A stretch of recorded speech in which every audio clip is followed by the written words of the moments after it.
Hello all, welcome to this class after a really long time. It's really nice to connect back with all of you. I hope you all feel the same as well. So if you are not driving or if you're at home, do switch on your videos, otherwise I'll end up seeing only myself and your profile pictures. So it can be a nice interactive session. So hence I was asking this.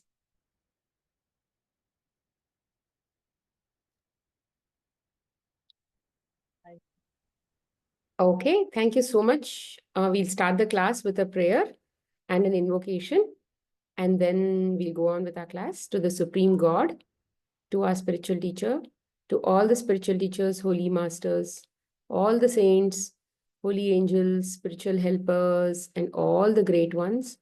We humbly invoke for your divine guidance, divine love, divine blessings, for illumination, for divine oneness, divine bliss, divine help, divine health, and divine protection. We thank you in full faith. So be it. Okay, we'll start the class now. This is actually season 3's second class, but we will do a slight recap of what we spoke in the first class, just for the benefit of all the new participants. Just to give you an introduction of myself, I am on this path as a practitioner, as a health coach, plant-based health coach for the last 10, 12 years. And I've been working one-on-one with people for a very long time now. And in the last few years, I just started these group classes just to share the information I'm made aware of by God, right? And this acceptance, the unconditional acceptance and surrender is a topic that is very dear to me. And for people who know me, have always heard this from me in my one-on-ones or in the other classes. So this particular skill or is something that we are already, it's our innate nature. Unconditional acceptance and surrender is our innate nature. It's our true nature, but we have forgotten. So here what we are doing is we are trying to get to that point with practice, small practices, so that we can actually make our life, we can get that happiness from within and stop depending on external happiness, whether it may be family or other objects, or it may be situations and experiences. So we will not be depending, we are learning not to be depending on these external situations and learn to derive that happiness from within, because that is the only true happiness that we will actually be satisfied with, right? So that is what these classes are all about, because we all are dealing with some problem or the other in our life, some challenge or the other in our life, and constantly in fear or anxiety or something or the other, something that keeps us dissatisfied, sad, anxious, and all that. So what initially I used to do just health-based, physical-based coaching. And then over a period of time, I realized that people have a lot of challenges in their own life. And that comes majorly from the emotional ignorance and instability, mental beliefs, and all of those things. So I had to understand and help them. I had to basically learn this myself and apply that in my own life. And as I learned it and as I practiced it, I understood it at a very deeper level. I should not say that, I won't say that I'm an expert or anything. I'm just here to share what I have already practiced or I am practicing and what I'm aware of. But these things that I'm sharing with you are universal principles, and it is something that I'm not claiming credit for, to say that, oh, I have the copyright and all of those things. So There is no copyright here. There is all this knowledge is something that has come to me from the world, or come to, and the way I've understood it intuitively. I'm sharing it with you with and by giving simple processes, because my mind understands it only when it is very simple, and only when it is something that I can understand in a very layman terms, because I am like that. So for people who are interacting with me, they also felt that it is nice to hear it at a very simple level, because for them also they felt it's easy to practice. So over a period of time, I realized that, oh, clients have actually benefited from it. I have benefited from it. So why not share it with a bigger audience? Because there are so many people who may not come to me for one-on-ones, and they may not even know about me. So I'd rather just keep sharing this knowledge, because this knowledge is not mine, and what came from earth should stay on earth, because we are anyway not going to carry whatever we are sharing here. What we practice as habits are only something that we will carry. So whatever knowledge is within us, we have to always share it back to the earth, because they don't belong to us, right? So this is the intention of starting all of these classes, and the way I've structured these classes is, in every season, we'll be talking about who we are, our relationship with God, and what is this meaning of unconditional acceptance? What is the meaning of unconditional surrender? How do we practice that and apply that in our life? And then once we understand the basics and the foundation of all of these things, then it will be open for all kinds of question and answers. So about 6 to 7 classes, we'll be doing only question and answers from all the people in the group, in WhatsApp mode,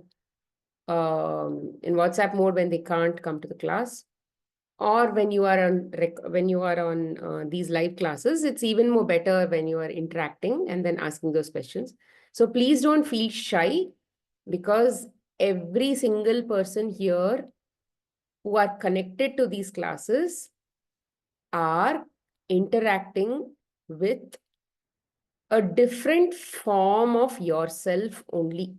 If I'm interacting with you in these classes, it means that you are just a different personality in a different form that I'm interacting with. Similarly, if you are here, you are obviously only interacting with a different version of yourself. So at some point, you will have to embrace all of those versions and then move ahead in your spiritual life. So hence, I request you not to be shy, because as you've seen, it has taken me great. I've taken the great, I've put a lot of effort to come and share a lot of personal information, which I've shared in many of these classes as well, examples from my own life. Because these things I'm sharing, because I personally believe that you are all a part of myself. I'm not interacting with somebody who's not in these classes, right? Or who's not connected to me through these groups. So if you're connected to me in these groups, it means that there is some karmic connection between all of us. And then we share some imprints. And hence, it's important for you to share and learn and allow people to exchange that energy and learn from each other.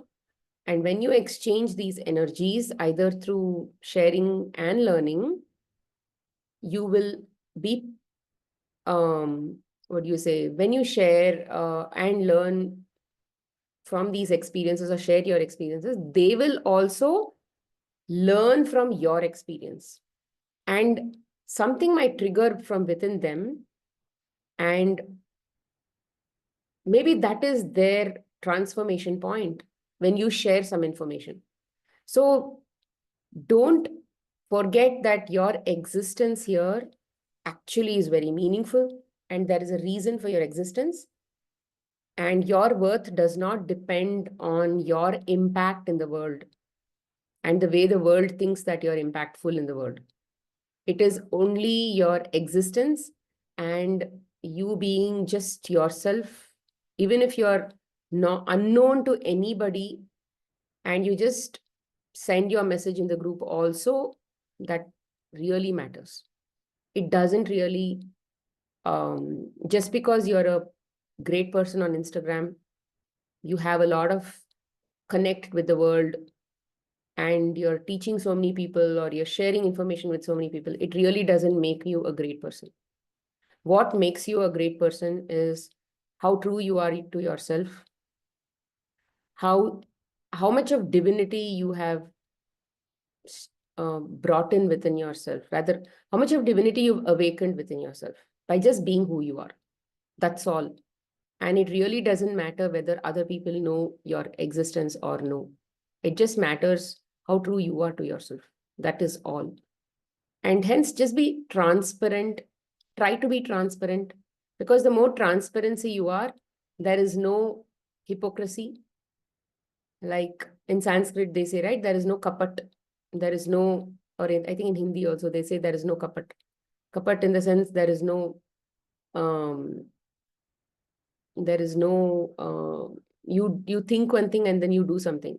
For example, there is no projection of who you are, or you're not trying to deceive yourself in terms of, oh, I am this person and let me show the world who I am. So we all do that, right? We have a lot of such personalities. We have something called a self image, what I think about myself, and then we have something about what others should think about me. So self projection to other people, self image about myself. So these are some things that the ego has created for itself, because it wants protection, it wants to feel good. So hence it's important that we learn from these classes to just be who we are. And hopefully in my journey towards my own self-realization, I'm sure you all play a major role in that. And because of that, only you are here to ask questions. And I believe that I'm doing these classes just to cleanse myself of my own ignorance. And I request you to also, rather I suggest, or um, that is my request. If you can always take it the way you want, but then anybody who's listening to anybody, or anybody who's sharing information with somebody, is always doing it for themselves. There is nothing like others need your, they don't, nobody needs fixing. Nobody needs to, um, you are not some person who's actually improving somebody else's life or anything. They have their own path, and we are not even in the same um, time space reality. So we are just working with ourselves, and all of you are just projected image of me only. And similarly, you are seeing a projected image of yourself in everybody. So let's not uh, be in denial. We're just seeing different parts of ourselves. And then when we are seeing ourselves and interacting with ourselves, we at least have to be a little truthful, because that is the journey. Right. So that is what these classes are all about, trying to be um, trying to face ourselves, accept ourselves, and connect with God. Very important. Connect with God. So the first class that we had of the season was to understand who God is, sorry. So we discussed that God, when you think just about God, God is just that energy, or not even energy, something even beyond that. God is, there is nothing, there is no sentence also. It's just God is. It's just the isness. And then he doesn't do any interactions. There is no form and shape. It's just that isness. He is. But then when this God has an intention or develops an intention to start doing some action or interaction or anything, then that becomes moving energy. And that energy is this feminine form of God. It's like there is no masculine, feminine initially, but then once that separation happens, there is a masculine masculine aspect, which is just pure energy. And there is a feminine aspect, which is that moving parts, the feminine, the same masculine's energy, through the masculine's energy, or let's say you can say through that energy itself, the feminine takes shape, forms, anything and everything ever, that raw material that you can think of is actually God. Everything in this entire cosmos, that raw material that it's made up of, is nothing but God. So there is nothing but God, right? So what happens is, when there was just isness of God, right? There was just isness of God. There was nothing like wanting to know anything more than that. There was just that zero state. And then infinite state, or whatever you want to call it. But then once there is one desire to do something beyond that point, then there came all of this action. So which means he just separated, and then because of that separation, the masculine is a different form, different entity. The feminine is a different entity, which, because their natures are completely different. Although they are coming from the same isness, their natures are different. So there is some amount of comparison that one can think of. See, when you have only somebody else to compare, then you know who you are, right? You know that you are, maybe like in the worldly terms, you know that maybe you are well off, because now you are seeing a person who is probably not having food to eat. Or you know that from a worldly terms, we have so many comparisons for that matter. We know that a sunflower is a bigger flower compared to a rose that is a smaller flower. So we are comparing one with another. So when this separation starts, there is always you understanding yourself from comparing yourself with something else. So because of that separation only, everything started to take form and shape and all of that. So why did this happen? Just for knowing what is my potential, what all I can do, what all are possibilities that can happen with me, through me, or via me, or whatever. That was God's intention. It was just his Leela, whatever you can say. So we really at least at some point, so this is the awareness. Awareness means sense of understanding, sense of knowing, right? That sense of knowing is that God. That when in that isness, there was that sense of knowing that I am the only one. Then when the separation starts, I am here also, I am here also, but I am here in a different form, shape. So it's not like he is thinking I am here. Okay. This is also whole. This is also whole. So when God is here also, he is whole. Here also, he is whole. It's like, even though God is getting separated as feminine and masculine, Shiva and Shakti kind of thing, there is nothing like it is 50-50. It is not 50-50. It is 100%. It is 100%.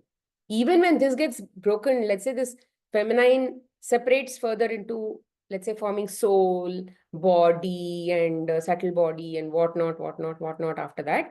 Even then, in every single particle of whatever separation happens, there is still 100% of that same God. But this separation is not actually physical separation. It's just a dream kind of thing. Inside this isness itself, that isness is imagining all these things.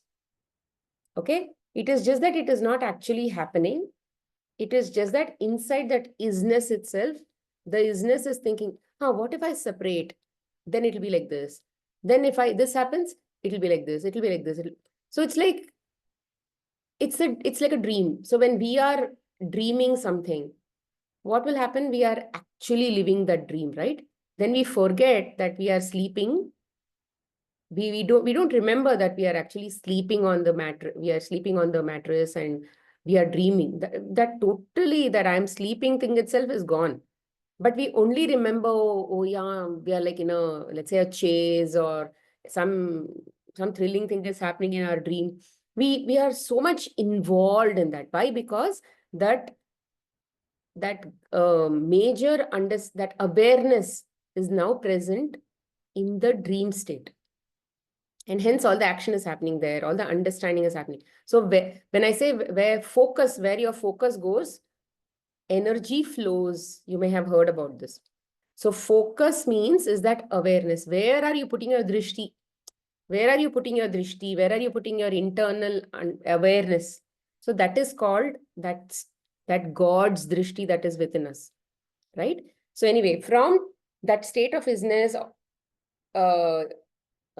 let's just for the sake of understanding, let's understand that all of this separation is actually happening. Okay, it is, although it's all in a dream, it's all in his inside his head or inside him. But let's, for that, just for the sake of understanding, let's think that it's all happening, right? So here the awareness is really huge in that state of isness. But as the separation starts to happen, like inside it was, the awareness is like really huge. The understanding is like really huge, broad, all knowing. Everything is like encompassing inside this itself. Like there is nothing like there is beyond. It's like all within this. Then as the sense of separation happens, the sense of knowing slightly reduces, because that oneness is far greater, far superior, far all-knowing than the sense of separation, because now it is split. Here the sense of understanding is something. Here the sense of understanding is something else. So as that separation splits, it sort of narrows down like this. Sense of knowing narrows.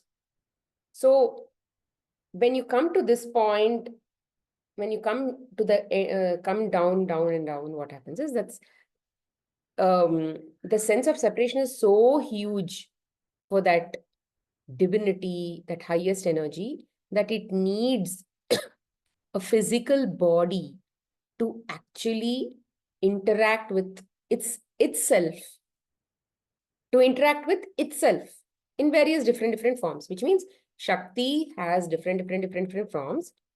And that Shakti is made up of, again, God only, no? So to interact with itself and then have all of this drama, it needs a body. So everything is like a body here, right?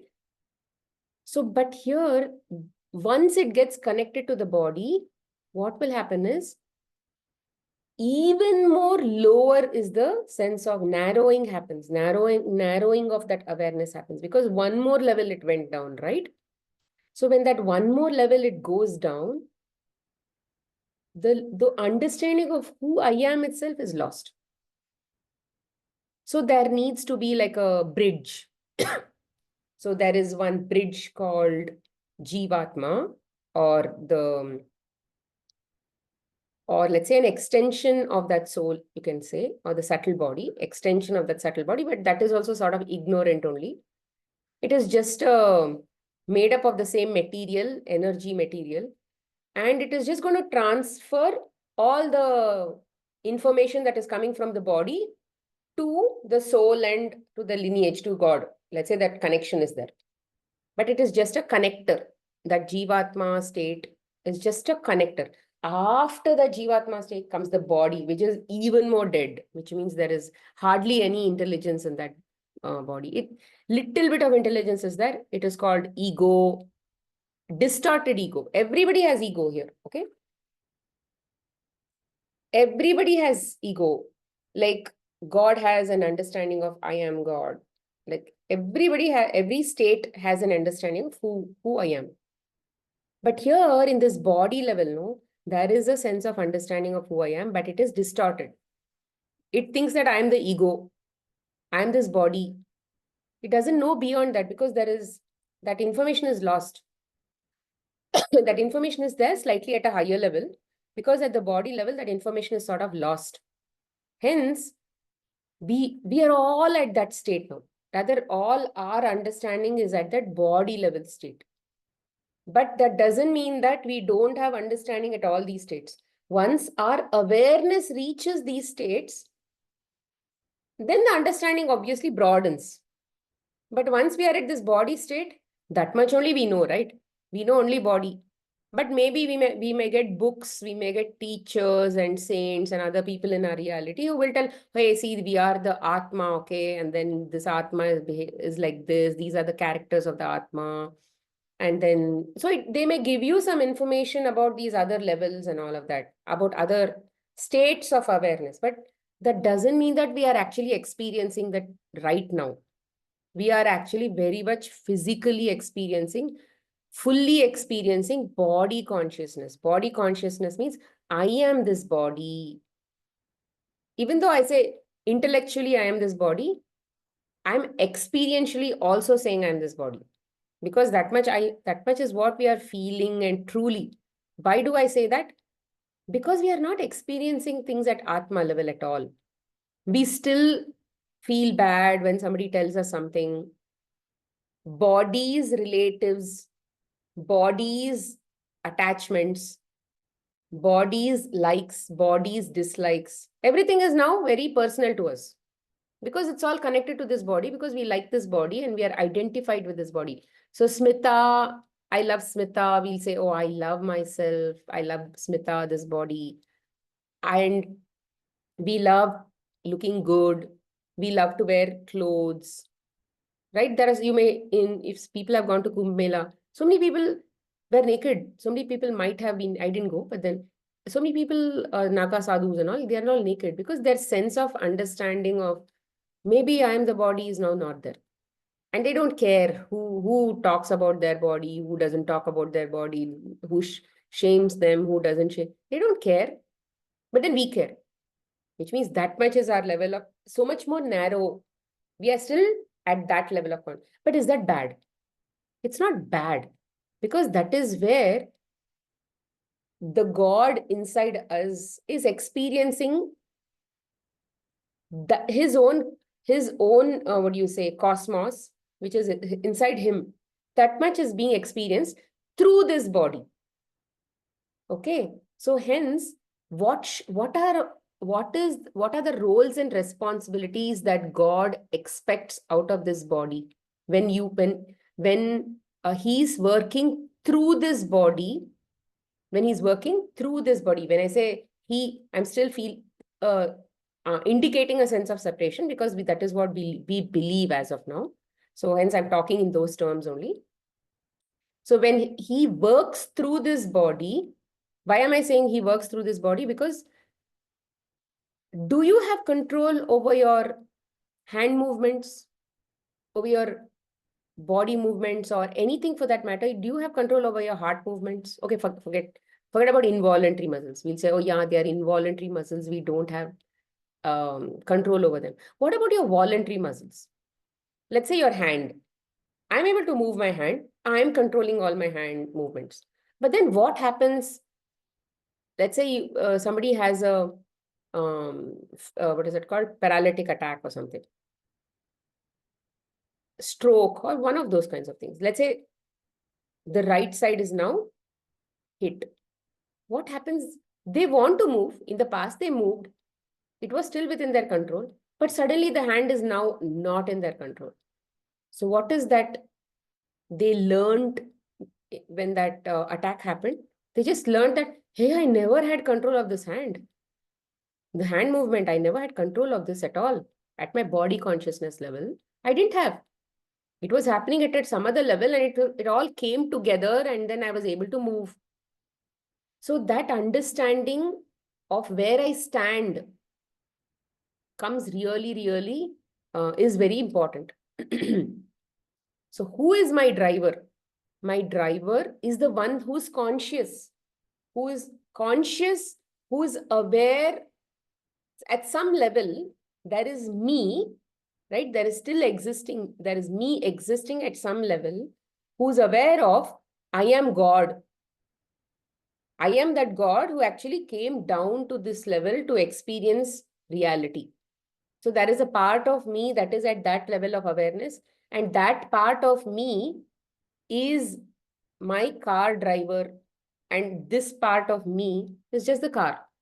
So when I'm aware about only this body level, or when I'm aware of that I'm only a car, and books and other shastras and other things, Bhagavad Gita or whatever, they're coming and telling me, hey, you have a driver within you, and you are only the driver, but it is at a different level of awareness.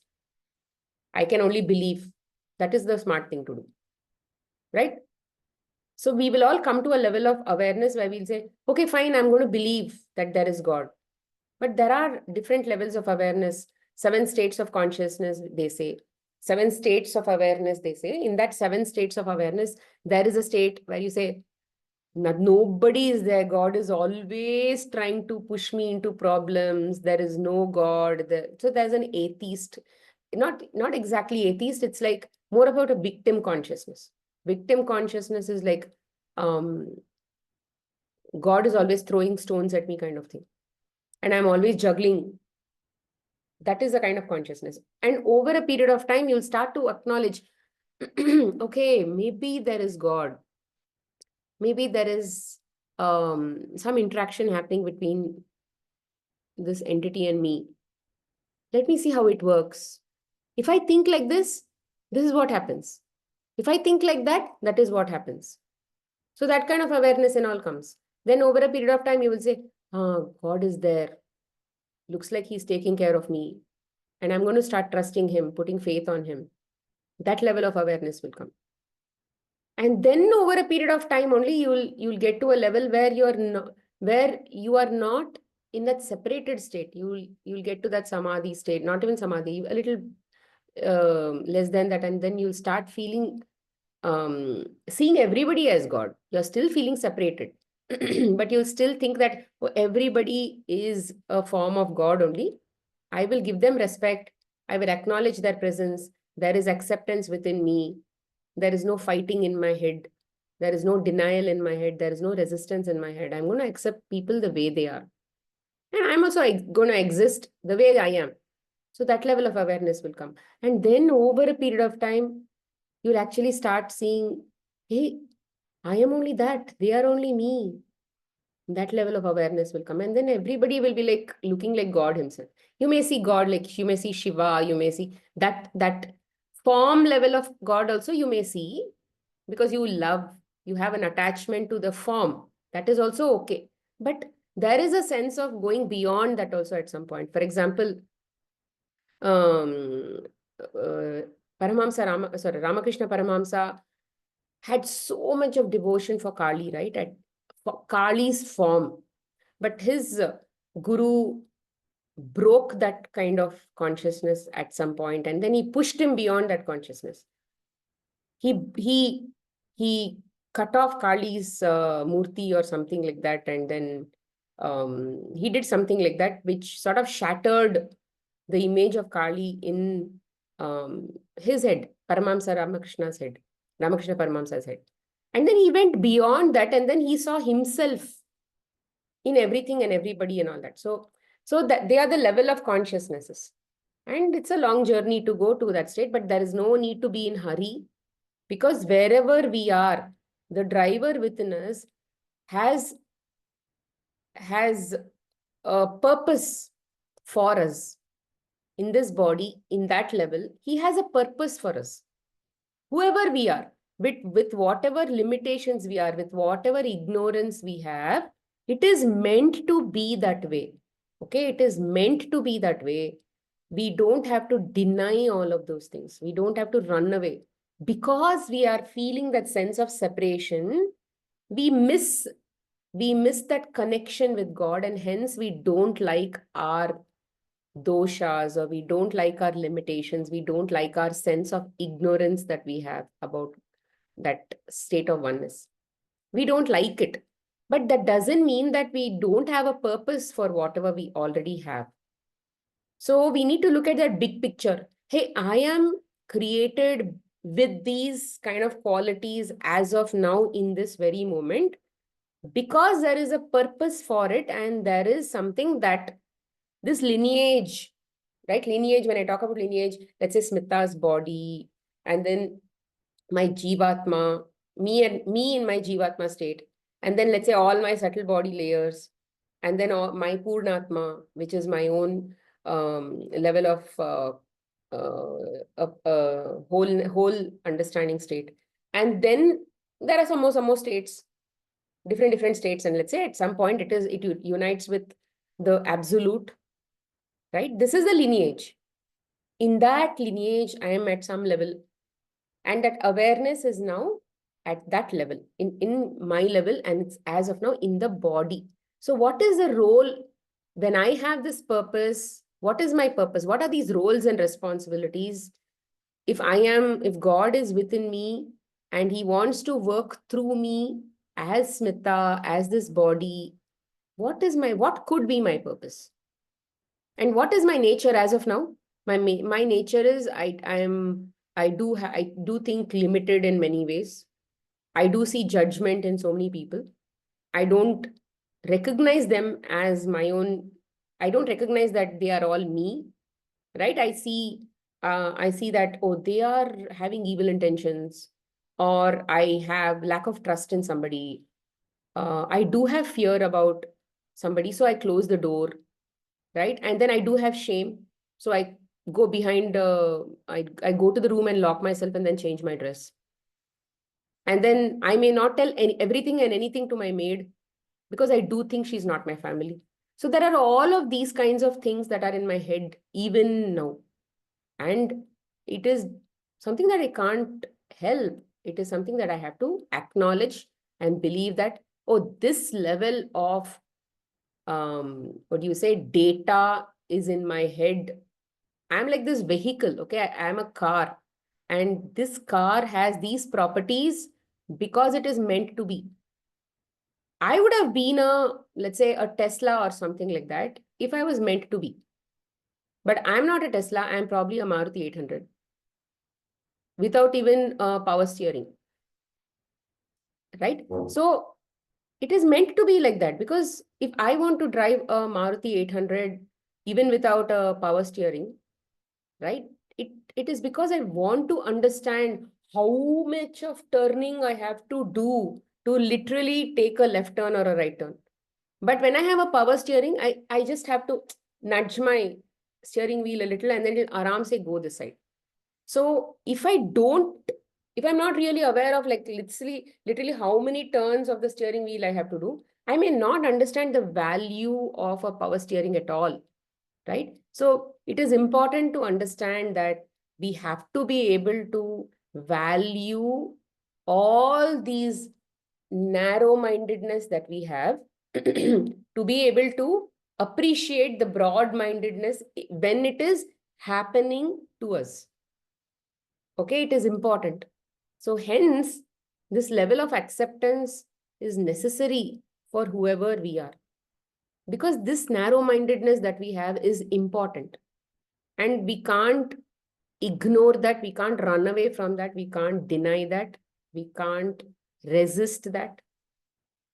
Hence, there is a purpose for this narrow-mindedness also. There is a purpose for this ignorance also. But when does this ignorance becomes a bane in my life? Rather, when do we keep getting stuck?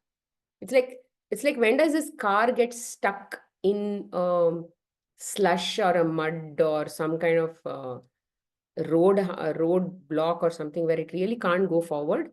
It is only when the car has put its brake and it doesn't want to go forward. It doesn't want to go. It's like car by itself has applied that brake. And um, uh, there is some amount of understanding that I have that car is not putting that brake. There is a level of data that is being fed where car thinks that it is applying its brake. In fact, when I'm resisting some negative issue in my life, when I'm resisting something that I don't like in my life, it is because that much of level of awareness only I have. That much of data is being fed inside me. And whatever data says, that data says that I resist, because that resistance is also probably important. But what is this knowledge trying to tell us? What are the Shastras and all the books and saints and all of the complete spiritual knowledge trying to tell us? Is just trying to teach us what is this ignorance that we have. That's all. It is definitely not trying to teach us how to be an Atma or something. We already know what is to be an Atma. We are basically trying to learn how to navigate towards that level of Atma. It is just trying to teach us how to get out of this ignorance and not to put breaks like this. Because seamlessly, if we keep experiencing whatever is our purpose and just keep going, then we'll generally be going in our life. We would have already experienced, we would have already appreciated all our experiences. We would have taken all the experiences that are coming to us, and then we would have moved on. So hence, the level of understanding and acceptance we have about ourselves is very important. So now the question comes, who are all of these people in our life? Who are all of these people in our life, and what are these, how do we keep getting all these experiences like an autopilot? They just keep getting thrown at us. Now, all of these things, that all of these people in our life are nothing but, again, instruments of God only, but different souls, different souls who have taken different bodies. But we have an understanding with them that, hey, can you play a role in my life so I can see a part of me where I feel limited, where I feel separated from God. I want to be able to break that separation and turn that into oneness. So our whole job is to go from that narrow-mindedness state, experience the narrow-mindedness fully, and keep going up. It's like we are on a train. In that train, the train is constantly taking us towards the broad-minded state. Okay, it is constantly taking us upwards. We are not controlling that. Okay, we are going upwards. Whether we like it or no, we are going upwards. There is no way we are going downwards. It's always going upwards. And while we are always going upwards in that train, we can't say that I will not do something. It's like the train is going. We can't jump off the train and say, hey, I'm going to stop here and I don't want any experiences. No, it doesn't work. You are in a body. You've already taken this journey and all of those things. So you have to abide by the rules of the train. And in the rules of the train, sceneries are going to come, different experiences. Tunnel will come, darkness will come. So many things are going to happen. And you have to face whatever happens in the train. Some people may get off the train, they may die and go. And some people will keep moving on in the train. So some people may again board the train with another body. So we are constantly going in this direction. Because without a body, without action, without any, what do you say, without a body, you really cannot understand or go into that broad-minded state. You need a body. You will have to keep coming back into the body and then go through this broad-minded, rather proceed your journey towards that broad-minded state. Because you are already here. You don't need to basically do anything. But then if you want to be here with the body, if you want to be that all-knowing person with the body, then you need to take the body here. Okay, it's the journey. The evolution is for the body. Okay, it's not for the soul. Soul is already evolved. Soul doesn't need any evolution. It is the body. When it is attached to the body, the subtle body is going through that state of evolution. Evolution means going from narrow-minded state to broad-minded state, right? So it's the body that is basically, it's like the soul is carrying the child up to, it's like, it's nourishing the child. It's nourishing the body, its child, towards a higher state of awareness.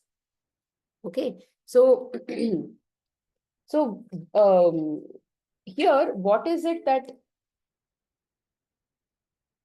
the more we go higher, what is it that we are going to experience is the more higher we go, the more aware we become about even the presence of negativity around us. Initially, we won't even know the level of negativity we have within us. We won't know. We won't even know that is negative. Negative means it is feeding our separation kind of thing. We will not even be aware of that.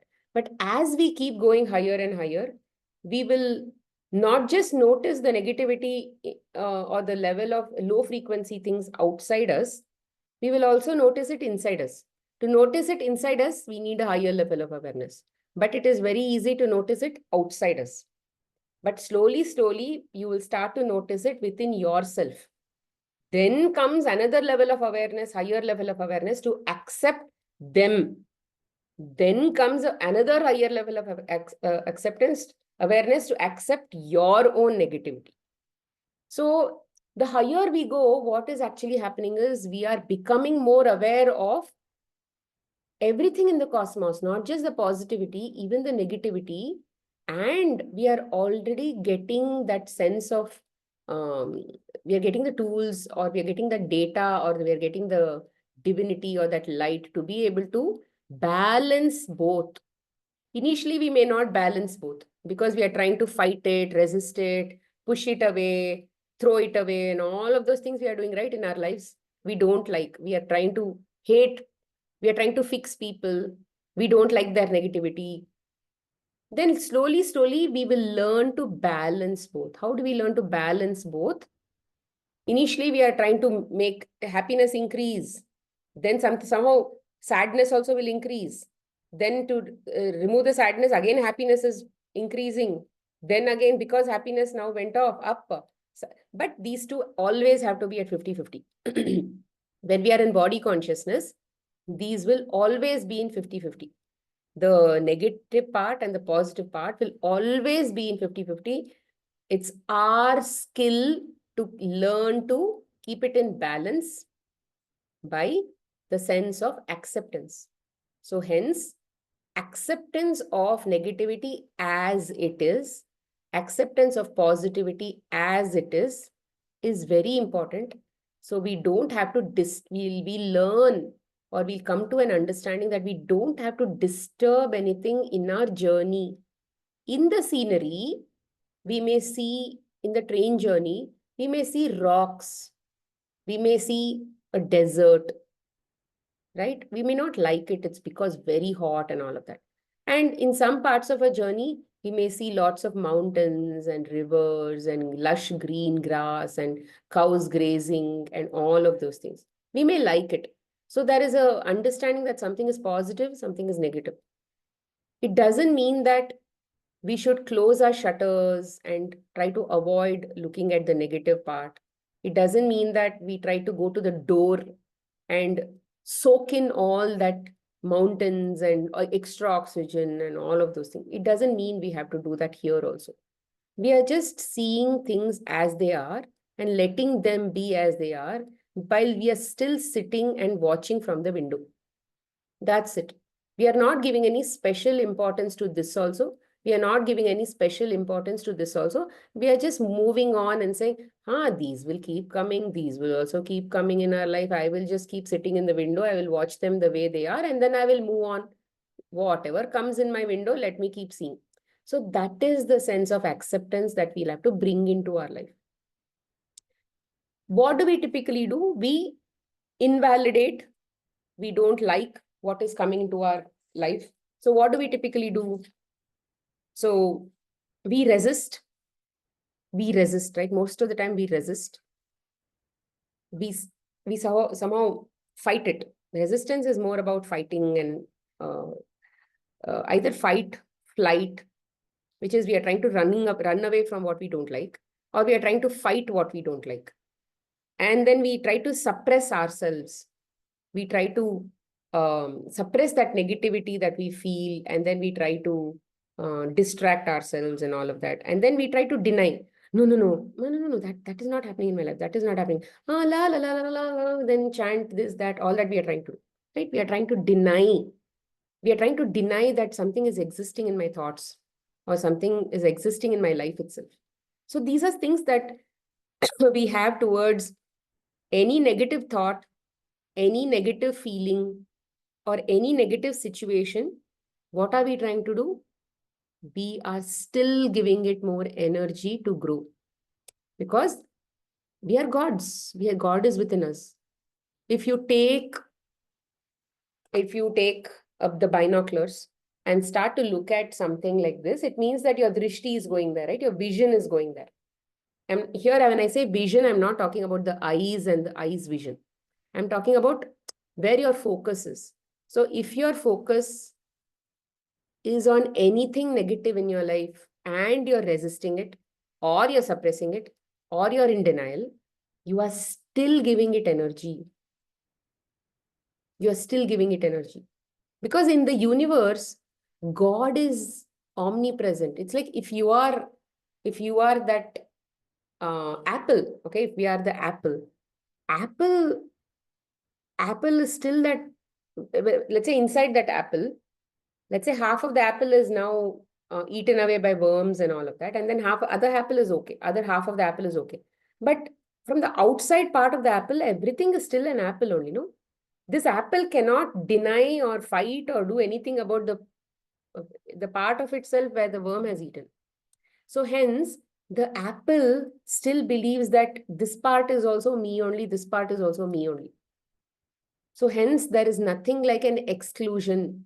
So you can't have an exclusion mentality towards anything in your creation. It's like at every point when I said God is 100%, you are that God. And in your creation, however, whatever kind of quality of creation you have, it may have, so because of your narrow-mindedness in that point, you may have created so much of narrow-mindedness in the people, in the objects. Rather, when I say narrow-mindedness in the objects, it means the quality of objects may not be that great. The quality of situations may not be that great. The quality of experiences may not be that great. That is the level of creation you have done, right? That is, but you can't run away from those kinds of things. It is still you, right? So hence, it's important to understand that there is nothing like you can say, I don't want it, get out, get out, get out. You can't do that. You still have to believe that it's all a part of my apple only. So hence, where your focus goes, energy will always flow. Whether it is for the negative side of the apple or the positive side of the apple, there is always energy flowing, but wherever your focus goes.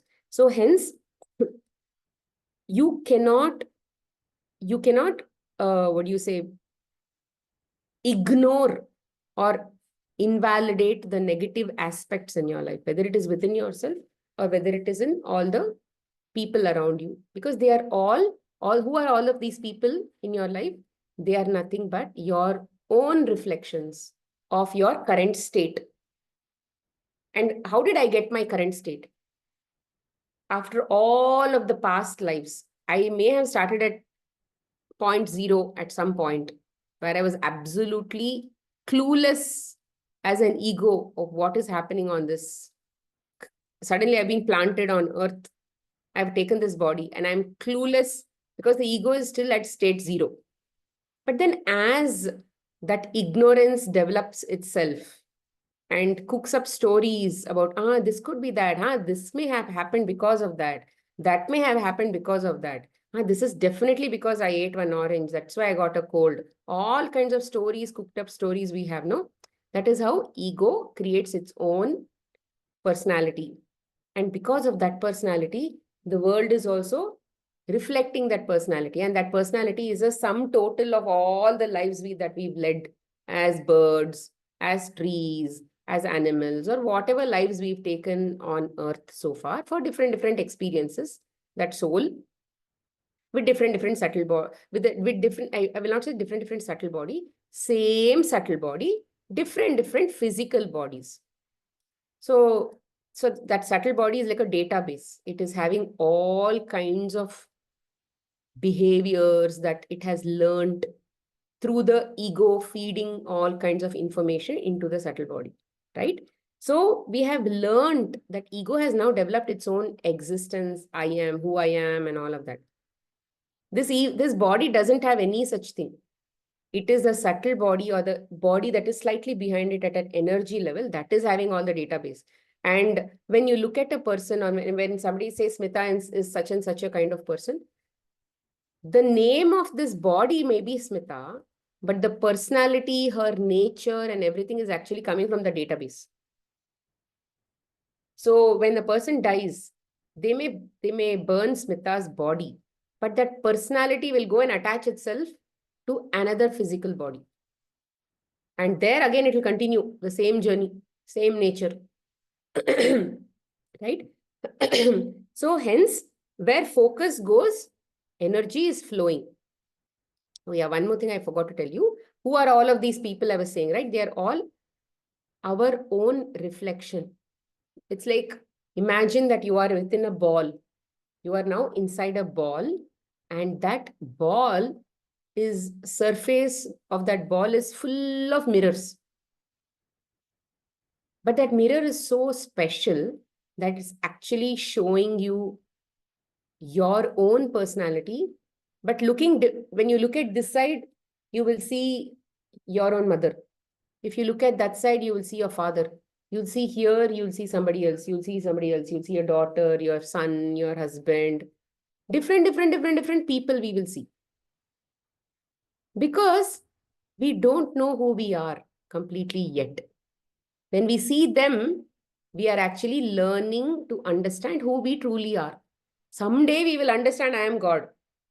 But before we understand that I am this absolute isness, is I am that all that is kind of identity, we will have to look at other people only and learn from us. Like I said, Shiva and Shakti, when they separated, this person looked at this looked at her, and she looked at him, and then they understood who they are in terms of each other. They just separated, and then with respect to each other, they understood who they are. So I am looking at my father and basically making conclusions of who I am. I am looking at my mother and making conclusions. I'm looking at my husband and making conclusions. So we are sort of forming some analysis in our own mind. So who are all of these people? What are their job in this whole cosmic creation? When we look at people in our life, when we look at objects in our life, experiences in our life, situations which are coming to our life, they are actually our own karmas. Karmas are nothing but uh, let's say things that we are still yet to resolve in our which we have experienced in our body consciousness state, and we have to resolve all of those experiences into one at a soul level consciousness. So all of those points which are still in body level consciousness, which we have done in many lives, they'll all be stored in some database within us only, in that subtle body level. There, everything will be like coming one by one will come to the forefront and then show, hey, see here, this is what it is. Here also you feel limited. You feel body consciousness here also. You feel like a body here also. You feel like a body here also. So all of these people, experiences, situations, everybody, we call them POSE. P for persons, O persons coming and then showing us their behavior in the form of behavior. And then saying, see, your behavior, you can see when you look at me. Okay? When I look at them, they are showing me my own behavior. It is there in my own database. And then when I look at objects and say, Chad, this object doesn't even work. It is so bad. It is so ugly. It is this, it is that. Whatever names and judgments I make towards that object, I'm actually judging myself. Because that object is also reflecting me only. And when I look at situations, and I say, or let's say I look at the sun and say, it's too hot. Why is it so hot today? And I complain. All of those, or maybe a situation where, let's say I'm in this Kumbh Mela situation and then there is a stampede. What will happen? I'm complaining about the situation. This yogi or Modi government is not at all taking care of things, blah, blah, blah. So I'm blaming the situation. I'm saying if only if they had handled blah, blah, blah, if they had put extra police here. So all of these are situations that are coming to me, and I'm ignoring, resisting denying that that is my own reflection, which is why I'm sort of speaking about it and all of that, right? So, and then what about situations, experiences also are like that only. So as long as I keep blaming all of this drama that is happening in front of me by people, by objects, by situations, by experiences and all that, I'm in denial. I'm denying the fact that they are my personality only. It is coming from inside me only. Because I don't know that I'm actually looking at a mirror. But once you get to know through the classes or through satsang or through some other podcasts or through some Bhagavad Gita or Upanishads or Vedas or something like that, that you are actually looking at your own mirror, then at some point we'll get the awareness. See, the way awareness works is you'll get the knowledge first. You'll have to use the knowledge, practice that knowledge. First you'll have to hear the knowledge. When you are hearing the knowledge, you are absolutely ready to hear that knowledge. Initially, there is some amount of, let's say, you'll hear the knowledge, you may not understand it 100%. Maybe little, you'll understand. So there are levels of awareness, no? So here, you are now ready for that knowledge. Ready to understand little bit of that knowledge. Ready to understand full knowledge. Then you'll get the awareness of contemplating on that knowledge. Initially, contemplation will not come. You'll just keep hearing. And you may have seen so many people. They just keep running from one class to another class, one class to another class. So many books are being read. So many meditations we keep doing. So many things. We are like constantly gathering. But there's not much effort put in introspecting even what is happening in one single class. Introspection means, how does this knowledge apply to me? So that is introspection. So that much of, when you get that awareness, you'll be able to start thinking at that level. Then after introspection, what will happen? We will then start to apply. Hey, yeah, I think this actually makes sense in my life. And I think here in this relationship, I should be able to apply that. Let me see what will happen. Slowly that curiosity will build. And then you'll apply in that relationship. And then you'll see, hey, wow, suddenly I applied acceptance in this relationship. I accepted that person the way he was, because I now believe he is my reflection. And yeah, it is very, he might behave very nastily and very rude and all of those things, but I can't help it. Maybe a part of me is like this only. I don't know. No, I still don't know 100% of myself. So I just have to believe that, yeah, he's some part of me, some part of my personality is that nasty. So what can I do about it? I can only accept it. Just let it be. It's not bothering you. It's not hurting you anymore, that personality, that person's existence, his behavior is now bothersome to you. It is like you can't change it. You can't help it. It's like inside you, which you have no access to. Now, what can you do about it? You have no lock and key to that point. What can you do about it? You just let it be, no? You try all kinds of circus we do. We try to fix them. We try to change them. We'll send some Instagram posts and then say, hey, look at this. Don't you think if you understand that here you are, let's say we send some Instagram posts and say, this is how you can reduce your anger. Why? Because that somebody else is very angry all the time, shouting at you all the time. So you'll send one Instagram post hoping that they will understand that they are this angry people and they will now learn from those good posts how to not be angry. And then I can enjoy that change that they bring into themselves. So all that effort we will put, nothing will work after some time.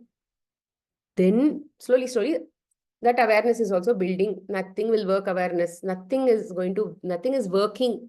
Karke, that awareness is also going to come at some point. And then one point will come where you'll say, done is done. Yeah, I have tried everything. Now I really realize that this world is my reflection. Initially also, that world is my reflection concept will come when you look at neighbors, when you look at relatives. when you look at people who you don't have too much of attachment with. But then it comes, you need some more awareness for able to put that point with people with a lot of attachment. Let's say children, husband, mother-in-laws who are living in the same house, or maybe a mother, father, brothers or siblings, where literally we have all this tug of war going on. No? There it will come. You need a lot more points of awareness to be able to get rid of that level of ignorance that you have within you, that they are my reflection only. Whatever they are, whatever I see in them and I don't like within them is actually inside me only. That is that personality of me only I don't like at all. That level of understanding that it is me and I have absolutely no access to that. I can't remove it from me. It has to come. And that also will come with one level of awareness. Okay. So all of this is a part of that spiritual growth. Spirituality, when somebody says spirituality, it is the 101 of spirituality is only you. There is nothing about spirituality when it comes to somebody else in your reality. It's only you. Spirituality means knowing who you are. You, only you. Just YOU. And spirituality teaches us to understand what level of self-image we have, what level of self-image we have created within ourselves, and how much of self-projection we are actually giving to others. All that made up, cooked up story that we have inside our own ego's world, no? So that is what every book is teaching us. That is what it is helping us to learn about the layers we have built on top of that purity we have inside us. So the only job we have to do is remove these layers. Rather, the process will remove the layers. We are not removing the layers. We have no access to remove the layers. Our job is only acceptance. Just letting it be without bothering ourselves. That is the only job we have to do. And that we have to do well. And for that, with God's grace, we have to get to that point where we can accept. Let's say that is the only prayer that we will have, to help me see things the way they are and not the way I want, not the way I see them to be, through my own layers. Help me see them without layers. So that is the whole prayer that we need to ask. When we are looking at somebody and then we really can't take that person who's triggering, all that we are asking is, God, give me those pair of eyes, or give me that level of awareness to be able to accept this person the way he is. That's it. That's it. That is the only prayer we can ask. And hence, all of this is anyway going to happen. So why should, when we are resisting and denying and all that, what will happen? See, resistance also means we are fighting it, no? We are not liking it. So it's the ego's mentality to basically keep you comfortable, to keep the body comfortable. Hence, it will dislike whatever it does not like. And where is all this does not like coming from? From previous patterns of previous lives. So when it doesn't like something based on some previous pattern, it will again push it back. Because what you push back and what I push back are two different things. So I may not push back many things, you may push back many things. So like that, we will resist, no? So when we do that resistance, no, we are actually going against the flow of isness, the train. We are closing the window, all that we are doing. So then what will happen is we are putting energy there. That energy will create a belief system. It's called a cage, where we are binding ourselves. We are like building a cage on ourselves and protecting ourselves from that kind of feeling. Right? So these are all cages that we are building within ourselves, which the ego builds. And those are only called layers. We have to cross all those layers to figure out who we are truly. So here in this classes, when through acceptance, what will happen is these cages will melt down.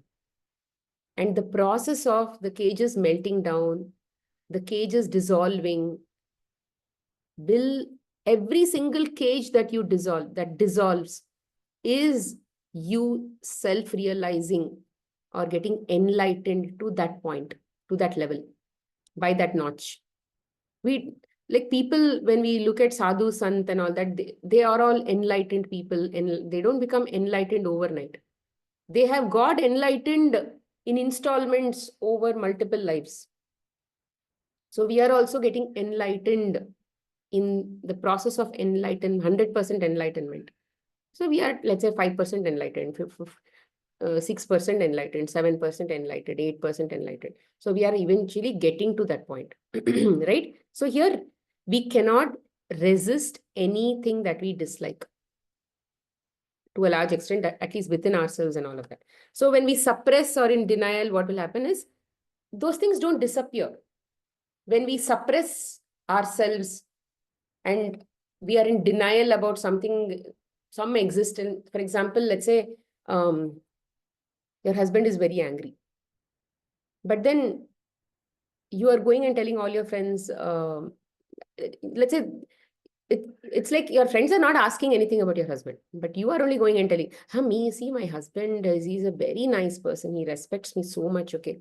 So what are you actually doing? Nobody is asking you about your husband, but it's your way of denying and suppressing what he truly is, because you don't want to even acknowledge the existence that he's this rude person or he's this angry person and all of that.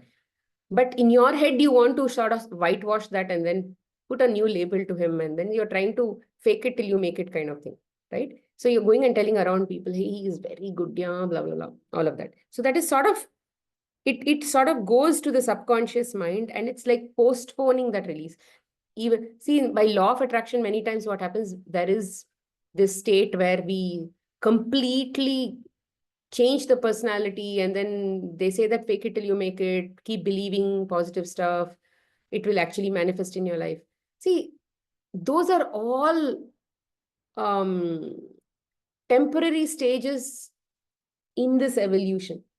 At some point, we'll be switching from one part of the reality to another part of our reality. We might be in a very great state because of all of this kind of practices. All that is there. There is no denial about it. But when you think about self-realization, right, there is only truth.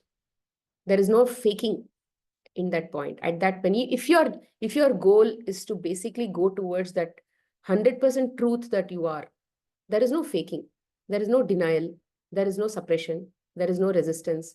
You are just accepting things the way they are, raw, crude. Everything is like as it is. And then you're going forward. That is true growth. If you are like fake it till you make it, there are some deviations. It's like you're taking a deviation. You visited one more village in between, and then you enjoyed that village, and now you're back to the main road, and then now you're proceeding on your journey. You can do a lot of halts in between, do some more scenery, traveling, all that you can do. There you can enjoy, right? You can stay in heaven for many more times, and then, but if your goal is self-realizing and understanding who you truly are, which is like that, when we are always trying to look for that happiness, we are actually looking for that self-realization only. We are not looking for shortcuts and deviations and all of that, because that is again temporary.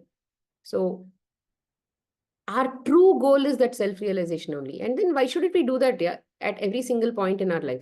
Because it's so easy. I mean, I'm not saying it's very easy, but then at least the process is very laid out very clearly. The process says, accept yourself the way you are, because you're meant to be. There is a purpose behind it. Just, you are not the learner. You are just an actor. The one who is learning and taking the inputs is the let's say the Atma. Let it take. You be just a facilitator. You just be that servant.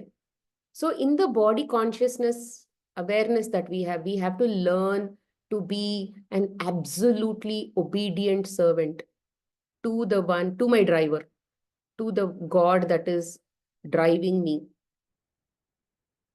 You can't be, sometimes try to act like a owner. Sometimes I try to act like a servant. So practice being a servant. When you look at Hanuman, you can understand the level of servitude he has, right? Ultimate, total ultimate. And that level of ultimateness got him everything. And he's also a realized master. So when initially what happens when you are learning to be a great servant, you are just allowing things to be the way they are because master wants it to be the way it is. Yeah, master wants me to have all of these problems in my life. Yeah, master wants his body to be like this. Master wanted this cold, that's why cold happened. Master wanted this. So you are basically saying, my God wanted this to happen. My God wanted me to do this work, I'm doing. You're not questioning. Why this Shah? Why should we do this like this? This can be easily done like that only, no? There is no back answering. You're basically saying, if he says that this is how it has to be, it is how it has to be. That's it. He may have thought, maybe there is a purpose to it. So that is when you are basically in Hindi, they call it Agnyakari. Agnyakari means absolute obedience. I think even in Kannada, they call it Agnyakari. Obedience, absolute obedience. When the body, in your body, when we are in the body consciousness level, that absolute obedience to the body, if it comes, it will reflect in absolute surrender.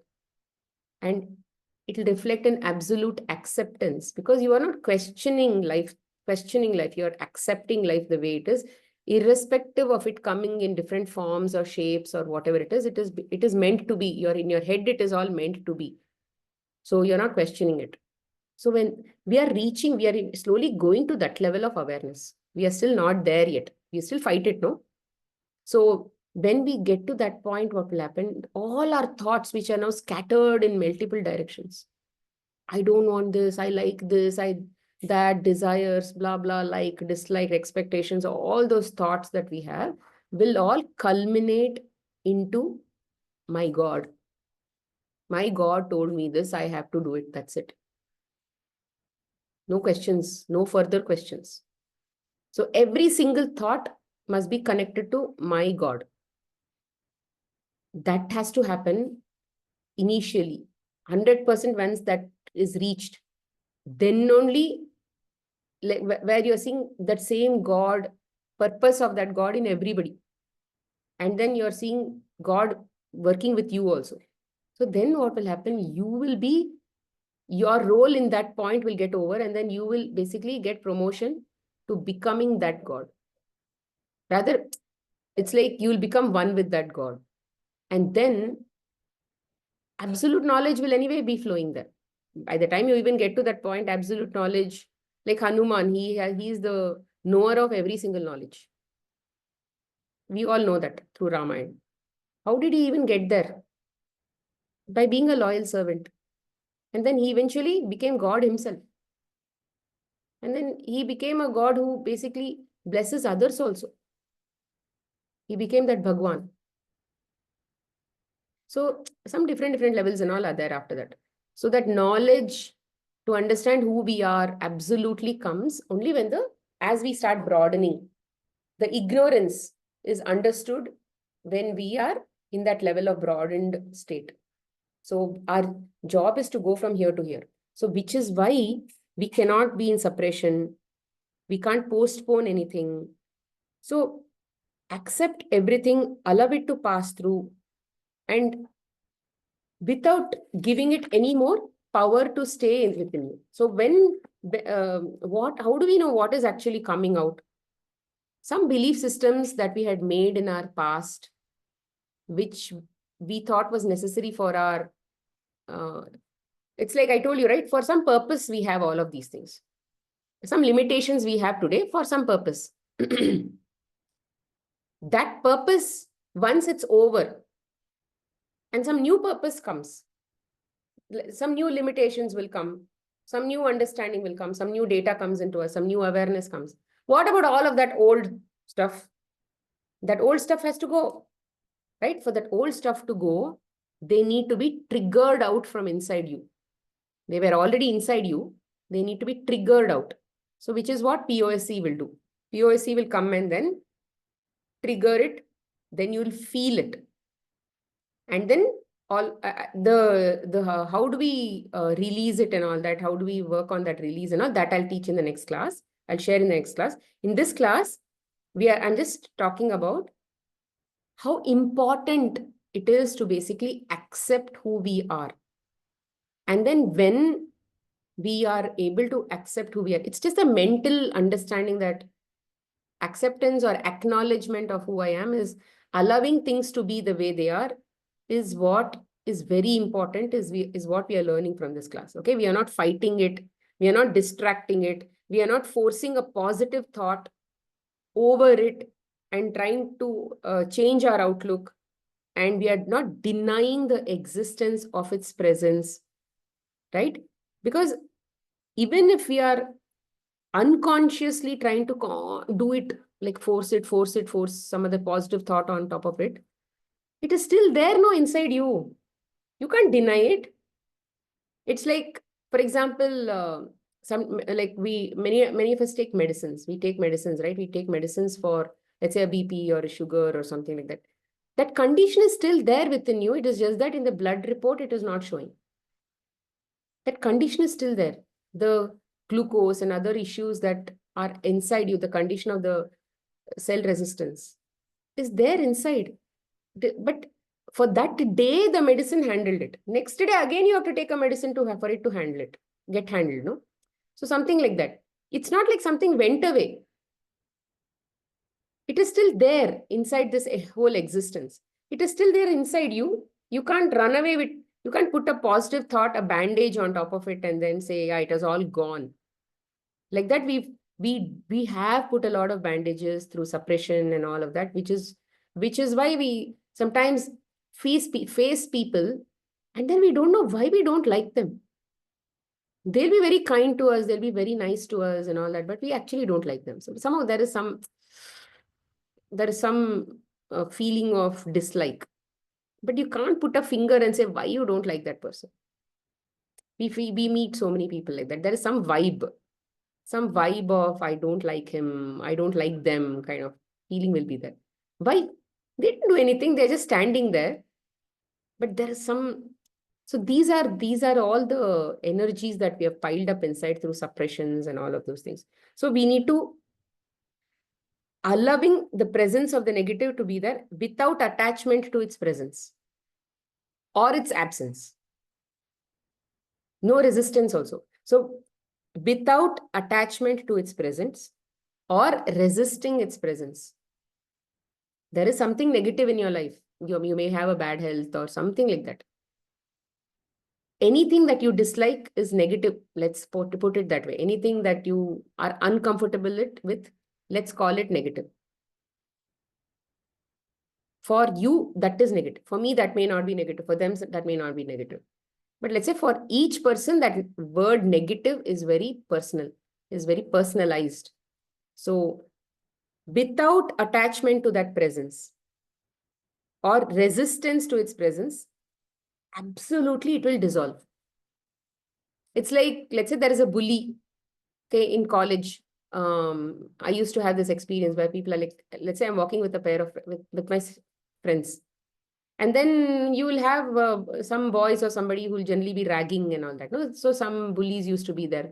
They would call names and they would compare us to some people, and then they would generally be doing.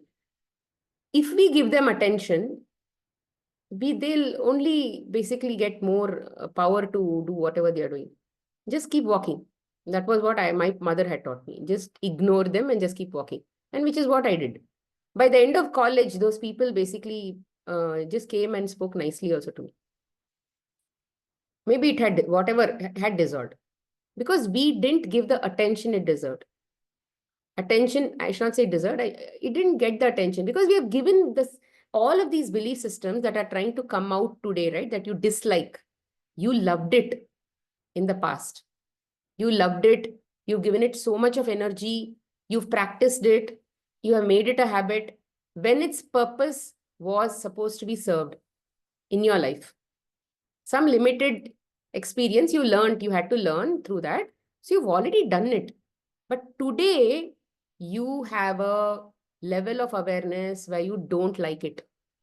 Because you don't like it only, no, you can release it. If you like it, will you release anything? You will not release it. So you have to obviously understand that whatever you dislike today inside you and all of that is meant to be released. It has got an expiry date as of now. And the POSEs have a job. They are like postman, and they have come with a letter in front of you and saying, this is the point that you need to pay attention and ensure that you practice acceptance on this aspect. And just be in that zero state, neutral state, something like this. You're not saying, you're not doing this, you're not doing this, you're not saying hi to it, you're not saying bye to it. You're just allowing them to pass like clouds. It's like you're here and the cloud is passing like this. Just allow it to pass. That is the kind of, we are not trying to get rid of it. We are just in acknowledgement. We are trying acceptance. We are in acceptance of who it is. Whatever it is, good, bad, ugly, we are just, you be. It is what it is. That is a kind of mental dialogue you can have. We are indifferent towards it, which means we are neither liking it, we are neither disliking it. We are not rather saying hi, bye, or whatever. We're just leaving it. We are unconcerned about it. We are not giving it that power at all. It had got its power in the past. Now we are not giving that power. Now what needs power is our current belief systems. So let's save the energy and give the power to the current ones which are needing nourishment, not for the past ones that we don't like and all that. That needs to be good. And what we don't like is even people from what you dislike in the environment is also inside you only, I don't know. That is also something that you need to release. We need to be like neutral. And lastly, we need to shift our consciousness to something greater and greatest within us, which is what? God. So we need to chase the divinity that is within us. Constantly think about God, be God, acceptance. All this acceptance, surrender, all that stuff that we are doing is God's nature. Our divine state's nature, that is. So we are practicing all those things. Because when we bring and practice whatever that God's nature is within us, what is not God within us, or rather, what is meant for separation within us will basically dissolve. The separationness will dissolve within us, and the onenessness within us will basically increase. So our job is to go from separation to oneness now. Evolution means going from separation to oneness. But we have already come from oneness to this one. This is called involution. Now we are going back to that point. Okay. So on our journey, we have to practice acceptance. Surrender and all, I will do in the subsequent classes. I'll just share some examples. Let's say you're feeling, you feel you are very ordinary and you're not very special. Maybe your cousins and all are maybe they are looking good and you are like, this is ordinary person. Some form of ordinariness we have, like self-esteem issues and all when we just have to accept ourselves the way they are, ourselves the way we are without any judgment. For example, you don't have to fix yourself. You just feel yourself, I have a purpose. See, when we connect every thought to God, God wanted me to be the way I am. Yeah, maybe there is a purpose to this. So let me be the way I am. So why do I have to bother myself get bothered about, I'm not even, disciplined. I can't even get up early in the morning. I think I have to get up early in the morning, but 5 o'clock when the alarm rings, I switch off the alarm and then again I sleep. All these feelings that we have about inadequacy, lack of discipline, we keep blaming ourselves. I can't even do chanting. Yeah, I can't go more than one mala because it feels so boring. But then I want to do, but I can't do. I don't know why I'm so indisciplined. I love watching WhatsApp. Yeah. So we keep telling all these things about ourselves. So all that, don't judge yourself, don't blame yourself. Just focus on acceptance, because that itself is growth. That itself is going to dissolve many of these limitations. And then your worth is not defined by who you are, what you impact in the world. It's just by being you. Okay. Be you without any judgments, and trust that whatever you are supposed to be will happen. And then you'll also move on from that point, right? And then let's say family members are triggering you by their behavior. Typical, like what everybody faces that. So don't try to change them. Don't feel frustrated with them. Easy to say, okay, very easy to say, don't feel frustrated. But then, yeah, now we are applying concept from class, no? Because our focus is now different. We have done all these frustrations, irritations, all that we have done. Now we've got bored. But now we want to basically be different. We want to learn something and practice some new concepts.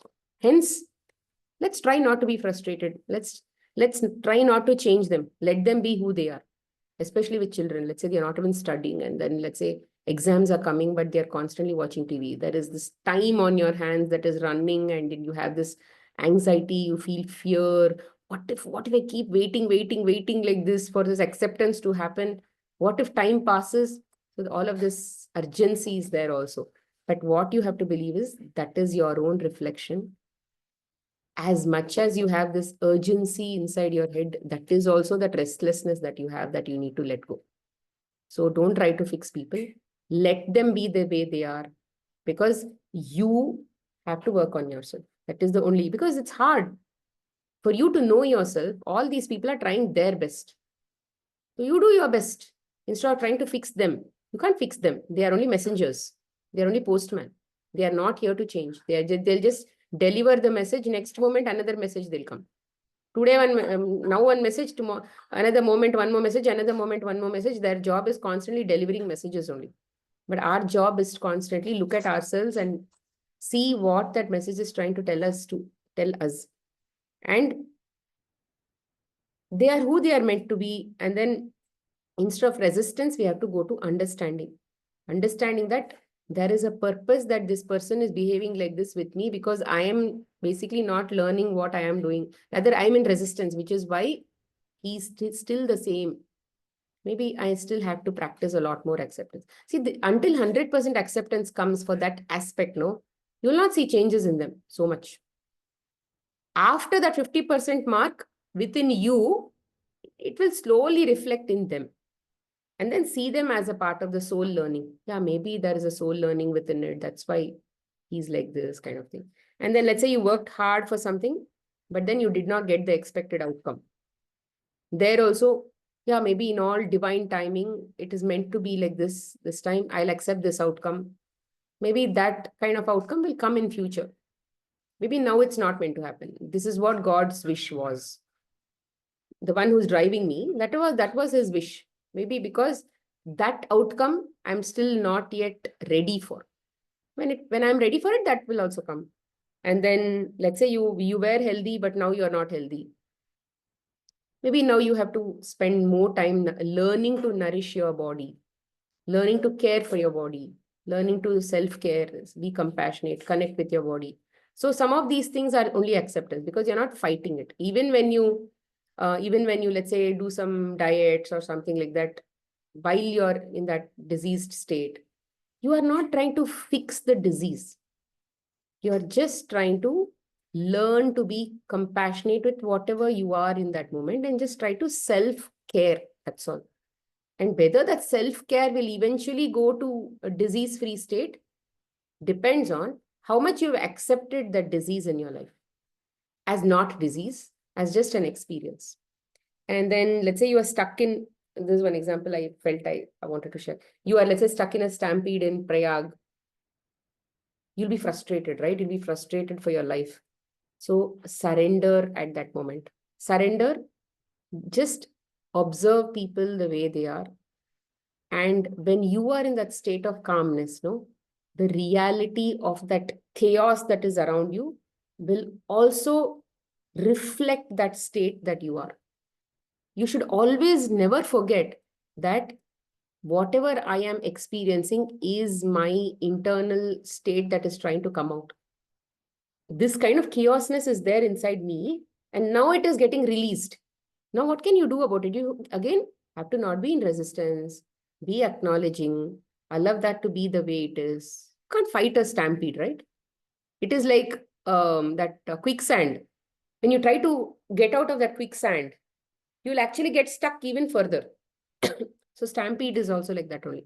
You have to be in calm state and then just allow things to be the way it is.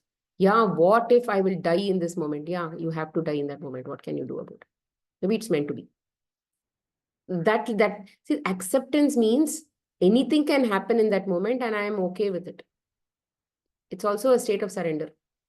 What can you do in that moment when you're like in between that state of people where everywhere there is people and you have no place to walk? You can't do anything, but at least come to that state, mental state of calmness. Because that is only what you can do. Physically, you can't do anything else. But when you do that, like maybe you can chant a mantra, you can calm yourself by observing the surroundings. Don't judge people. See, he's pushing. See, he's now, I don't know why they come with children. All that we'll judge at that time. So don't judge. Just be with awareness and just watch everybody as if it's your last moment or something like that. Like, let me capture everything the best I can as of now and be in that state of calm, acceptance. Whatever happens, I'm ready. That kind of state, right? So, and then let's say, what is the other state? Let's say a friend or a loved one did not reciprocate whatever your feelings were. Recently, Valentine's Day happened. You may have like given a love letter or some nice thing and all with your friend, to your friend or to somebody. But then they may have been very, they may have just said, oh, thank you. Nice card. Thank you. That's it. What will you do about it? Then you will sort of feel, what is this? I did all of this time. I took this time and an effort and put all of this together. At least few more words. So these expectations that we have are because of the cages that we've built within ourselves. Ego wants to be recognized. It wants to be acknowledged. And it wants the other person to give you that happiness. All of these are self-inflicted cages. So what can we do? We can only accept, right? So don't feel hurt. Accept their nature the way it is. Don't try to manipulate and don't try to control them and try to dig that appreciation from inside them. It is still going to be fake if you try to do that. So in relationships, ups and downs will come.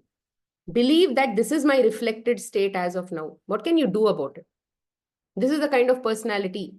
Maybe there is no feelings in that personality. What can you do about it?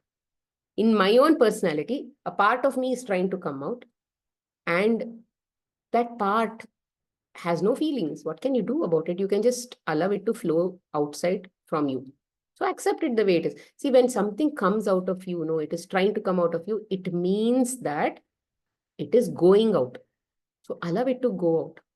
So don't put extra attention on it and just maintain peace. Let's say I'm not growing spiritually as fast as I need to be. Everybody is going to Kumbh Mela, doing meditation, everything. Or maybe people are like understanding too much of knowledge these days, but I'm not understanding anything. I'm not able to accept.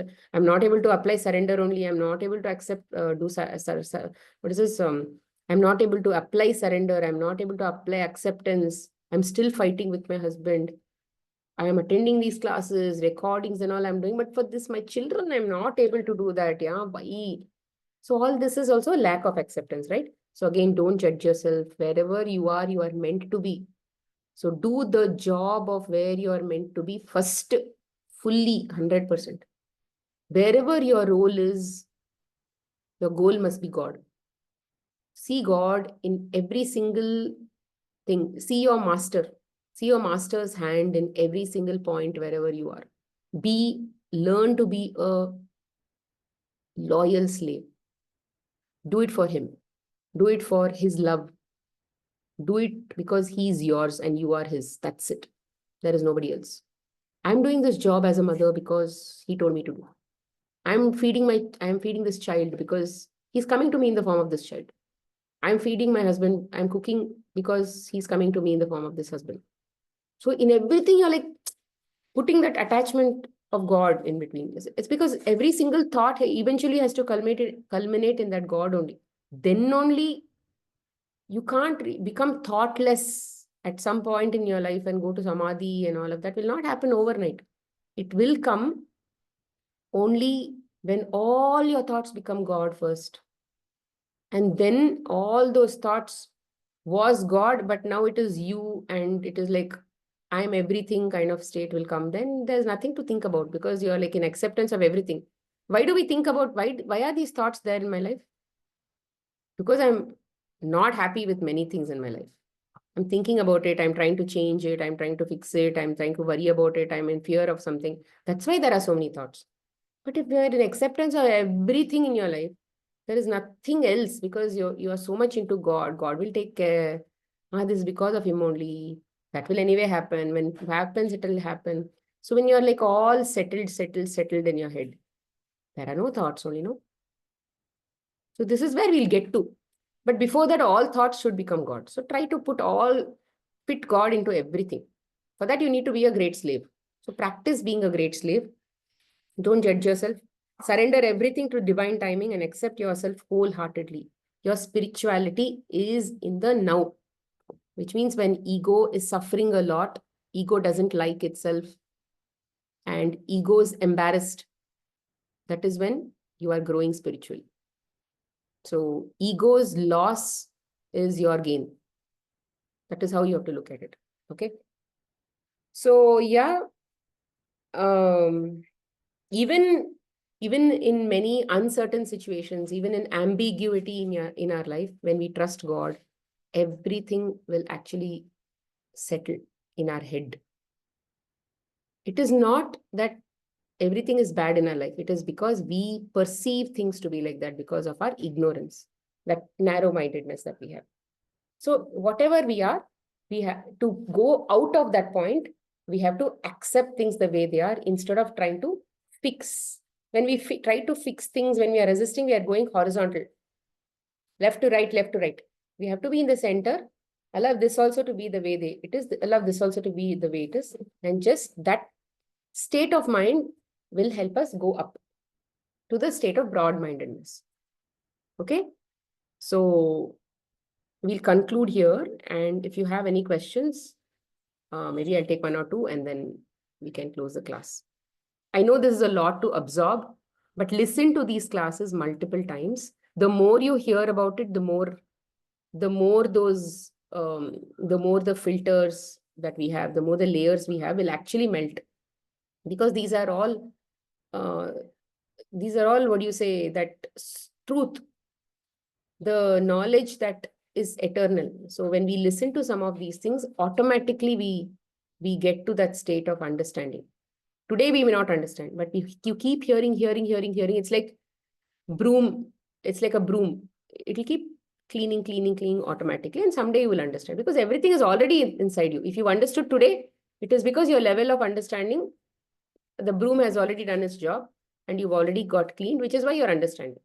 Which means you are already there to understand. It was already the state of the level to understand was already there. When I'm telling you something and you understand, it is because you already have that inside you. But when you're not understanding, it is because as of now, it is still locked. That part of you is still locked. That knowledge is still locked. And you keep listening. It will also lock and key will open it off. Because it's there inside you. And what I'm telling you is not new. We all know everything. Okay. So what are the questions that we have? Something on the chat. I didn't understand the meaning of pose. Can you please mention? P is for persons who are coming and then giving us our karmic messages.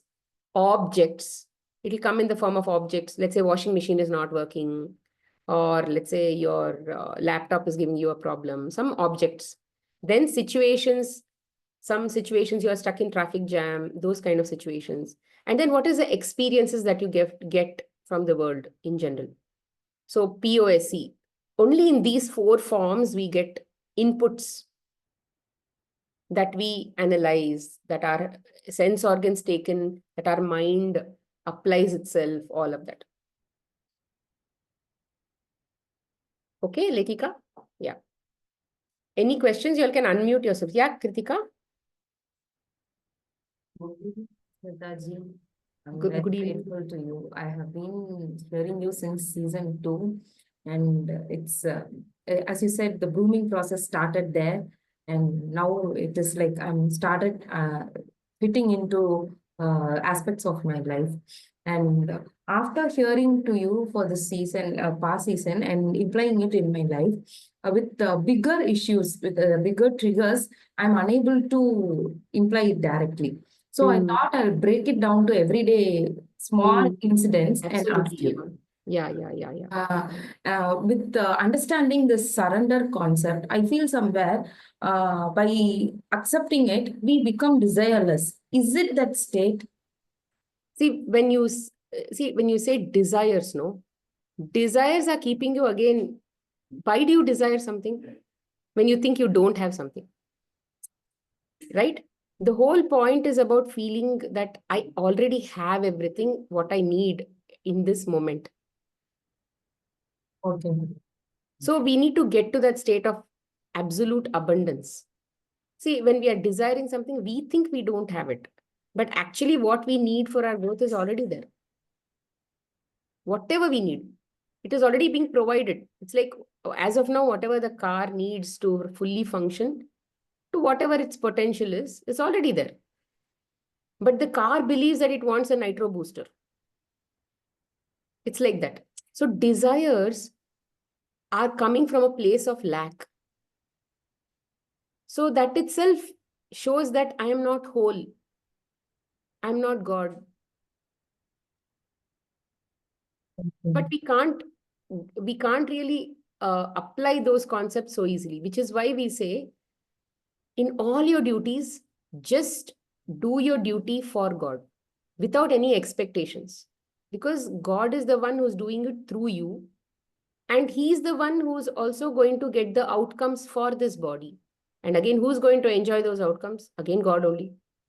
So in this process of being this good slave, no, we'll forget this identity of me, but we'll still enjoy everything.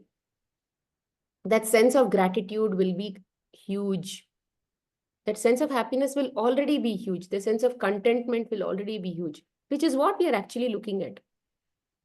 What we want will already come through acceptance and surrender, but we don't know that until we practice it.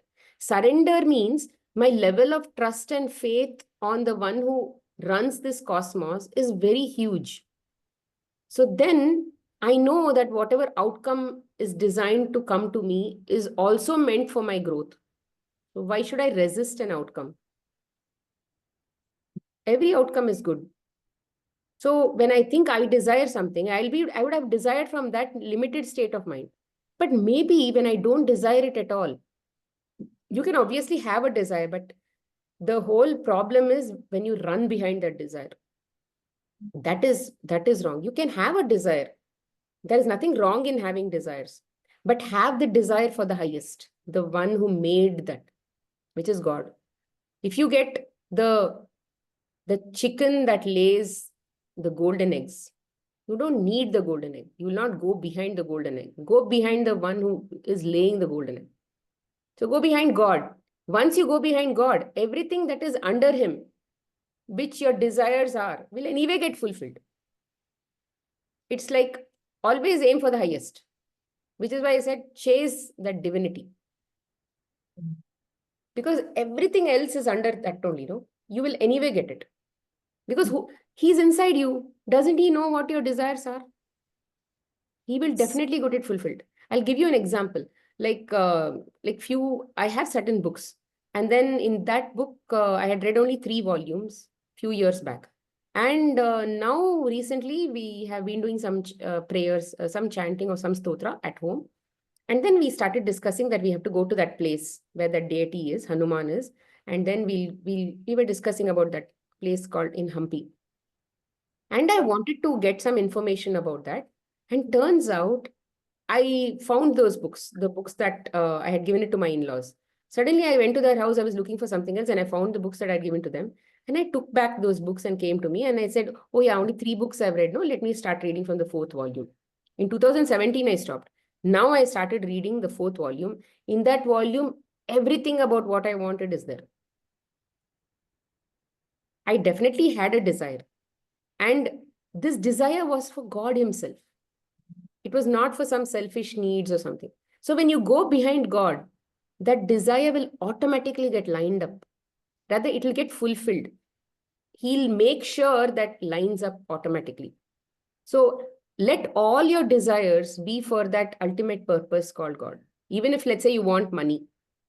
I want money so that I'm able to somehow get one reason to be able to say that I can serve, I can nourish myself through that money, take care of my health, and then be of some purpose to the world. Somehow connected to a higher purpose so that you can be a great servant to God. It's the way we understand how we can basically build our desires to that. So no desires are wrong, but then when the desire becomes an obsession, it becomes an attachment, then you'll go into greed mode or you'll go into lack mode. Okay. So that is actually going to keep us in that ego state. So our ego is like a voracious eater. It is always hungry, hungry, hungry for something or the other. So when we are feeding our ego, it will never be satisfied. But we'll always be getting distance from God, our divinity. So our job is to make sure that are we feeding the Ravan inside us or are we feeding the Rama inside us? Whose side are we on? If we are in denial, if we are in resistance, if we are fighting and all of those things, we are actually becoming a lawyer who is doing wakalat on Ravana's side. On the side of lack, I don't have this, I don't have that kind of thing. But then if we are on the side of Ram, he says that I have everything. He didn't feel that he lacked anything. So whose side are you on? Whose lawyer are you? So when we ask ourselves this question, then we'll try to become more transparent, more truth, that integrity will flow within us. We'll become more authentic. I know Yes. it's quite far, but then we have to keep trying. One more incident, a simple incident. It may sound so silly, but I think it's connecting to the topic today. Not trying to change our originality. So I'm a person who always resists to ask a help or get a help from somebody. This was a very simple incident. I went for my threading my eyebrow. My co-sister is sitting with me. I couldn't hold my hands simultaneously while that was paining for me. I was resistant to ask for help, but she instantly asked, can somebody hold me? And there was a person coming and holding. So I felt that if I want something, it's me who should ask. Why do we stop it? But today's class is like, accept what you are. How Huh. to correlate this both? No, accept that part of you that is not asking help. Maybe it's a purpose of the purpose of not asking help. You'll understand. You'll understand rather by not asking help and you're observing yourself. See, I'm not asking help. You're just letting it be, but you're not trying to fix yourself and say, tomorrow, next time, I'm going to force myself to ask help. You're not trying to fix yourself. You're just observing and you're acknowledging that, yes, I don't ask help enough. No. See, for me, uh, giving somebody something comes with a lot of effort. Why? I don't know, because I have enough abundance. Like God has given me enough food to eat, enough money to basically take care of my daily needs. All that is there. My husband is working. All that is there. But still, why there is not enough feeling of abundance to basically just give anything? I'm still thinking about my family. Do we have enough to eat? And then I'm giving the enough what I have, more I'm giving to others. But I'm thinking, why is it that even if I don't have something enough, why am I not able to pick that also and share in that also? It's just an observation. But I can't change that because what comes instinctively at that time, I've already done it. I can only accept myself. My driver has to give me more data, more knowledge, more awareness for me to be able to get out of that situation, get out of that state of awareness, get out of that state of being. My personality has to change a lot more. Can I do that? Do I know what situations will change me? What situations will bring that? I also don't know. It's a future state. So let us wait. In Okay. some divine timing, that also will happen. So for the next side, I asked for a help and immediately some person came. So there was a comfort. So if I ask something, I get a comfort. You have learned because it was a simple thing. Learning also came with not so much of effort. But there may be so many things which are bigger nature inside us, which we may delay learning, which that also you have to accept. Here you accept that part of yourself where you asked for help and you have learned, oh yeah, nice, no, asking for help is actually great. But next time maybe you ask for help at home, they may not help. But that doesn't mean that asking for help is wrong. So there also you have to accept this part. It's all these flavors we have to also accept. Thank you so much, Smitaji. Yeah, thank you. Yeah, Shri. Hello. Yeah, hello, Smitaji. Hi. So Call me Smita, that's enough. I know. Sorry? Call me Smita, that's enough. Yeah, okay, sure. So today you had given one proper example, which is very perfect timing, okay, that exam timings and all. So when you said this acceptance, right, I'm able to do on many of the things, okay, around, due to that, I see a lot of improvement in relationship with my in-laws. It's been 15 years and I see a great change, like, when I started seeing the different accepting the way they are, they even now when I know something it is not triggering me. But one thing where I couldn't accept is my son, because as you say, the role of me, for example, say for example, I have to plan, do a timetable and sit with him, but in spite of it I will not sit with him, I will not sit. So here I get more confused, like, should I stop telling him, or should I, tell him, but he will not, if he's not sitting, should I let him go? So there is a big confusion here See, on, and the acceptance, the role I have to do, and, um, the outcome of it. So there is, I yeah, couldn't yeah, yeah. place myself, because this is one place where it is very tough Yeah, for yeah. me to accept For actually. most of the mothers here, it's actually very tough. See, what I would say is do what you think is right, even if it takes you 100 times to do it right. Don't expect. That is what I'm saying.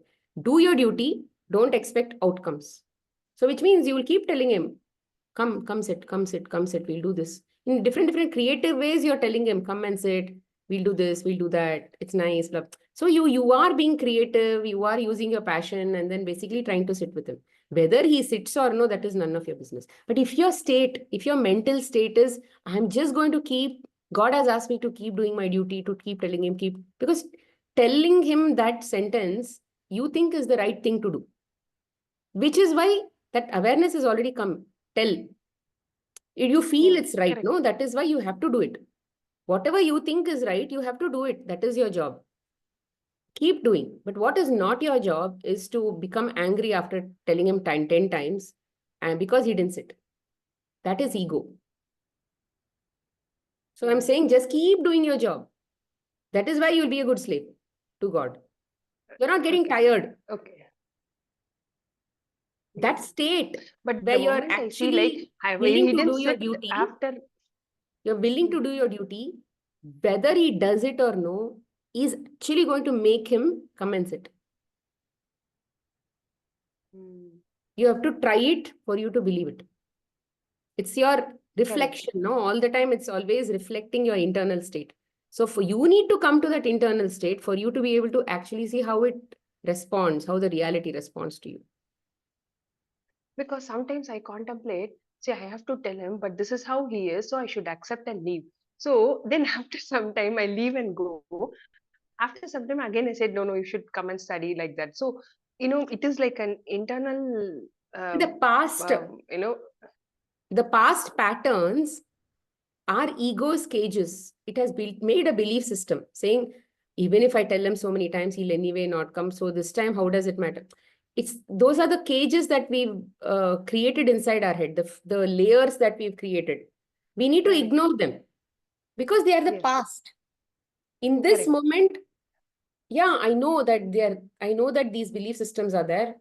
It's okay. Let them be. I will still do my duty today. Then only Okay. those past also will melt, which is what Bhagavad Gita says, no? You be my slave. You would act as a complete, you completely surrender to me. Even your past karmas will be melted when he says. It doesn't mean that he's going to burn away that just for some, what do you say? He's not doing you a favor. He's saying that you keep doing this, just keep doing this, which means you're not putting attention to this. Wherever there is no attention, the energy is not given, it will automatically dissolve. Where you put your focus, which is to be a good slave and you're doing just your duty, irrespective of whether it happens or no, you're trying to become, you're trying to focus more on yourself as a project, because everybody is just a reflection. So the angry part is the ego that's trying to capture, Yes. correct? Yes. It's angry Because the because it's first not layer getting which you said, outcome, right? no? Because the first layer, the same exact thought I had. How many times I tell him he will not do. But now I have removed that thought. But now I'm trying, okay, this is my duty that I should do. I should help him. I should try and all. And then again this comes, right? I get angry after sometimes, no, then I tell, whatever you do, only you do what you think, like that. And I come back to, I get confused, like whether I should let go or I should pursue, or that confusion comes actually. You have to keep doing this as long as it takes, as many days as it takes also. Because our patience is what pays. Okay, Because that is the kind of servant we are trying to be. We are not actually putting timelines on how much of work God is making us do. Same work God is making us do. We are not questioning. That is the level of surrender we have. Hanuman, we need to keep him as a benchmark. When we keep him as the benchmark and you know about his personality, read about his personality. When you know about his personality, he never questions God. He already believes God is, if God wants me to do it 100 times, I will do it 100 times. How many ever obstacle comes, I will just keep going. That is what Sundarakanda teaches, no? So many obstacles come in in between. Different kind of obstacles come. He'll still say, in Rama's work, I'm not going to stop. That is primary for me. So we have to keep reaffirming that inside our head. Working for him is my primary goal. All of these are just means to do that. Because when I was talking, I'm just getting that awareness that when I approach him, right, I am having subconsciously that he will not sit and study with me. He will sit and study with someone else only, like that. Actually, I'm approaching him with that. When I was talking, I am getting this awareness now. Like, I'm having that. I think that is again a cage which I have to break, and You won't break. You can't break. It has to dissolve by it itself has to with go God's itself. grace. Okay, Only when you the patience. practice acceptance and being his duty, being his servant. Whose servant? It's actually ultimately your own divinity that is within you, the servant of that only, which means a level of yourself that is at higher level of awareness. So, but we are not there yet, no? So we are basically saying, yeah, we'll still feel separated, but I'm just going to be that superior slave and then serve you. Because in my current level of awareness, I have no knowledge of past, present, nothing. I have nothing, zero knowledge about anything that is happening, whether it's in my body, outside my body, why this present moments are happening, why that past was like that, what is happening in the future. I don't know anything. That is what a servant is, right? It has no big picture about what the master is planning to do, why the master did something, why the master is telling me to do this work. He doesn't have that big picture. So we just have to do his work. That's all. In this current level of awareness. When we do this well, then the promotion will anyway happen to a higher level of awareness. So the same thing will go when I try to control him for something he do which he should not be do, right? The same thing will be there. Same I'll things continue happen. to do as my Slowly, duty, you will be able to but apply that with everything. okay. Okay? Try and see. Okay. Anyway, we'll have subsequent classes. No, you can try and come and give a feedback. Yeah. Okay? Chalo. Thank you. Yeah, Bhavna? Hi, Smita. Can you hear me? Yes, yes, yes. Hi. So you've partially answered my question, but I'll still ask it. I've been struggling with this question of whether God is a separate entity or God is an energy within me. Uh, or am I attached to? Um, so God is somebody who is attached to ego and who is taking the form of ego, mind, and body. I'm unable to do japa and worship because I feel that it creates a kind of separateness, and I don't like that separateness from God. So when I do japa, I have to imagine Hare Krishna or Hare Rama, and I'm saying, am I visualizing somebody who is separate from me? And I'm unable to visualize that. And I understand from various sources, including you, that japa is again a good way of cleansing your purification of your mind, but I'm unable to focus because of this. Um, so my question is, God is a person, God is a purpose. What What is is God? God? And how do I attach all my actions to God? How do I serve God? Unless I understand my master, I am not able to serve him. So I am able to Absolutely. do my duty, but I'm So not you able can to think, surrender. see, God comes to us the as much God, rather they say, right, you can see God the way you are. That's all. So as much as the awareness you have, that much is your understanding of God. That much only. So although we can think about God as one single entity, rather than Nirvikar God, Nirakar God, that pure nothingness, and then you can think of God as, let's say, Shiva, Rama, Krishna, or somebody like that also. It's a form way of God. A formed God, a God with form has come at some point in our life just to help you relate to. If God has a form, then these are the characteristics that they can also have. It's just for us to relate. But beyond that, we need to go at some point.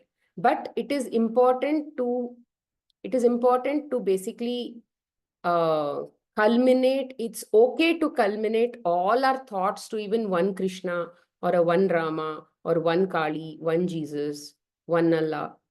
It is necessary to come to that one pointedness before we get to Nirakar,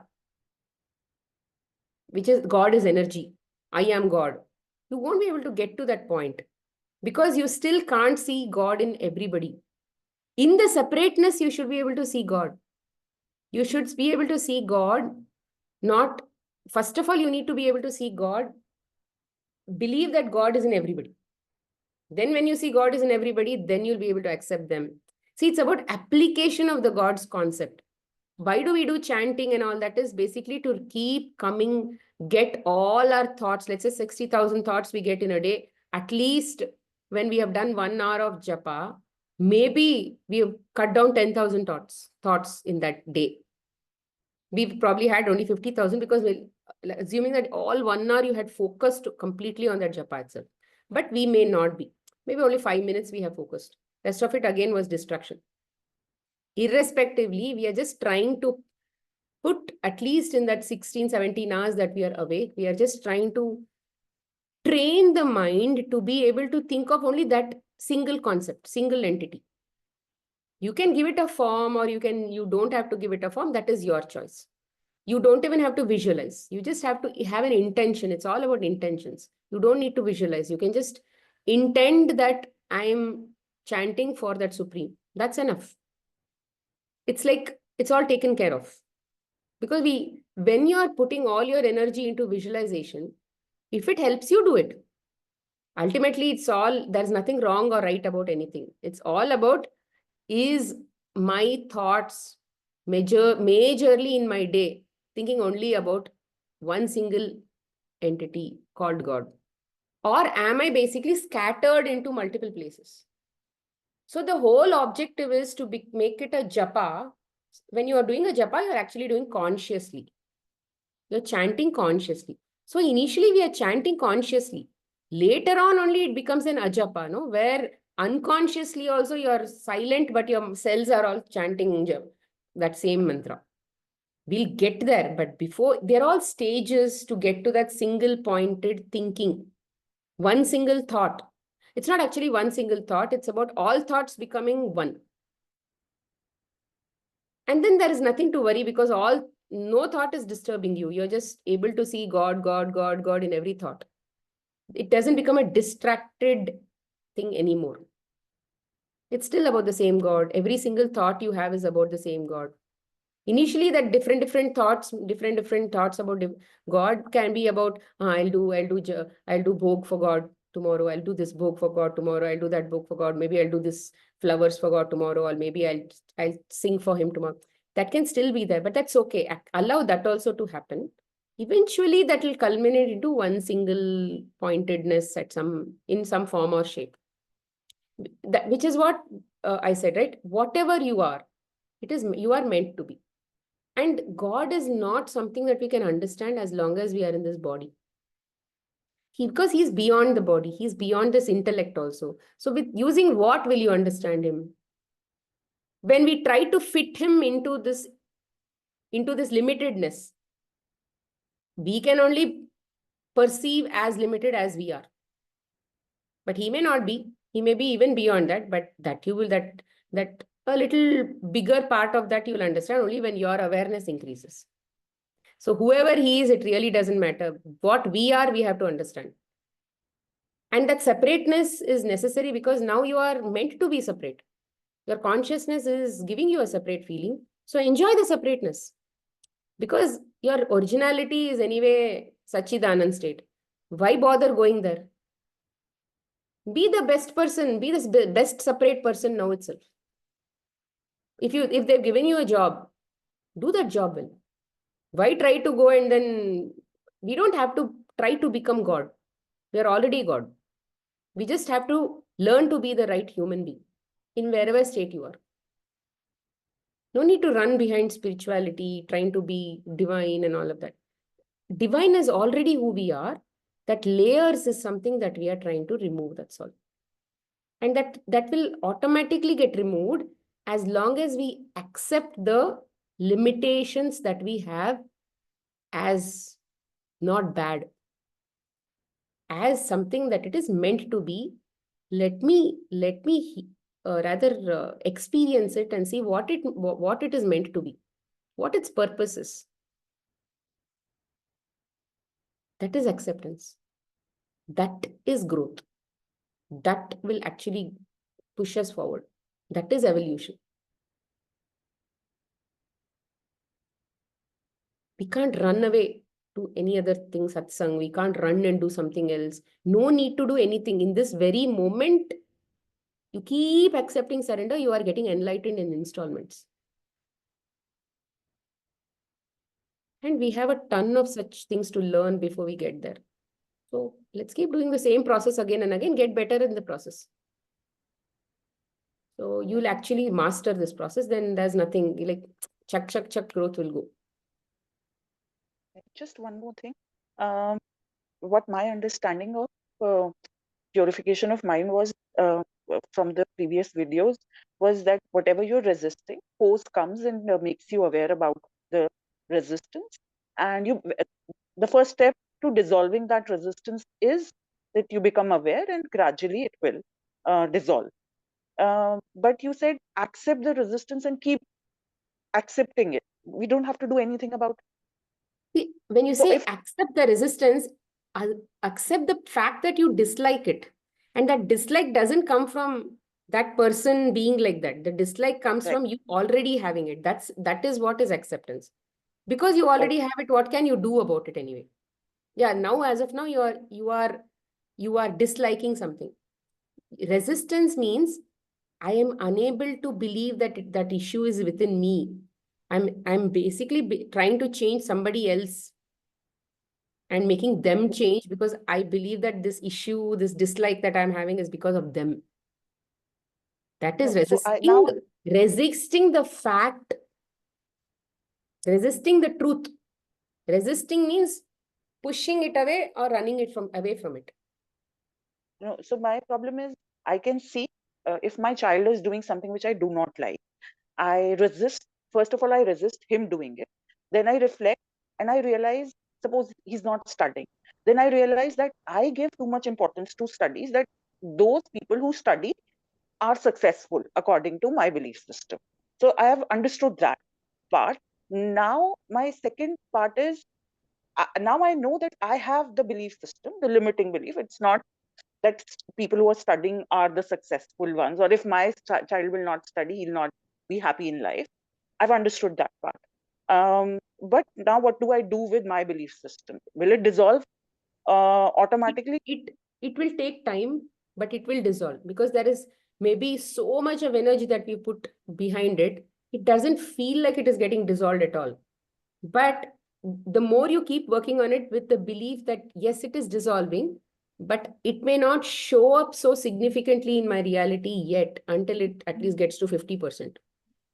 So that much of dissolution is necessary. And it's like when you're working on yourself at a body level, or well, or even when, let's say, you're doing some, even in spiritual growth, or whatever it is, we should believe that we are actually going forward in our life. Something is working for me. That belief should actually be there. You don't have to see it physically. Your senses don't need proof. Your ego doesn't need proof for you to believe. You just have to believe that it is happening out there. Your ego asking for proof, again, is that cage. No, do I need You to don't need do proof. some? No, do I need to do something to dissolve it, or just be in No, awareness? you can't. No, you can't. Because how will you dissolve something that you put so much of energy to build? You can't.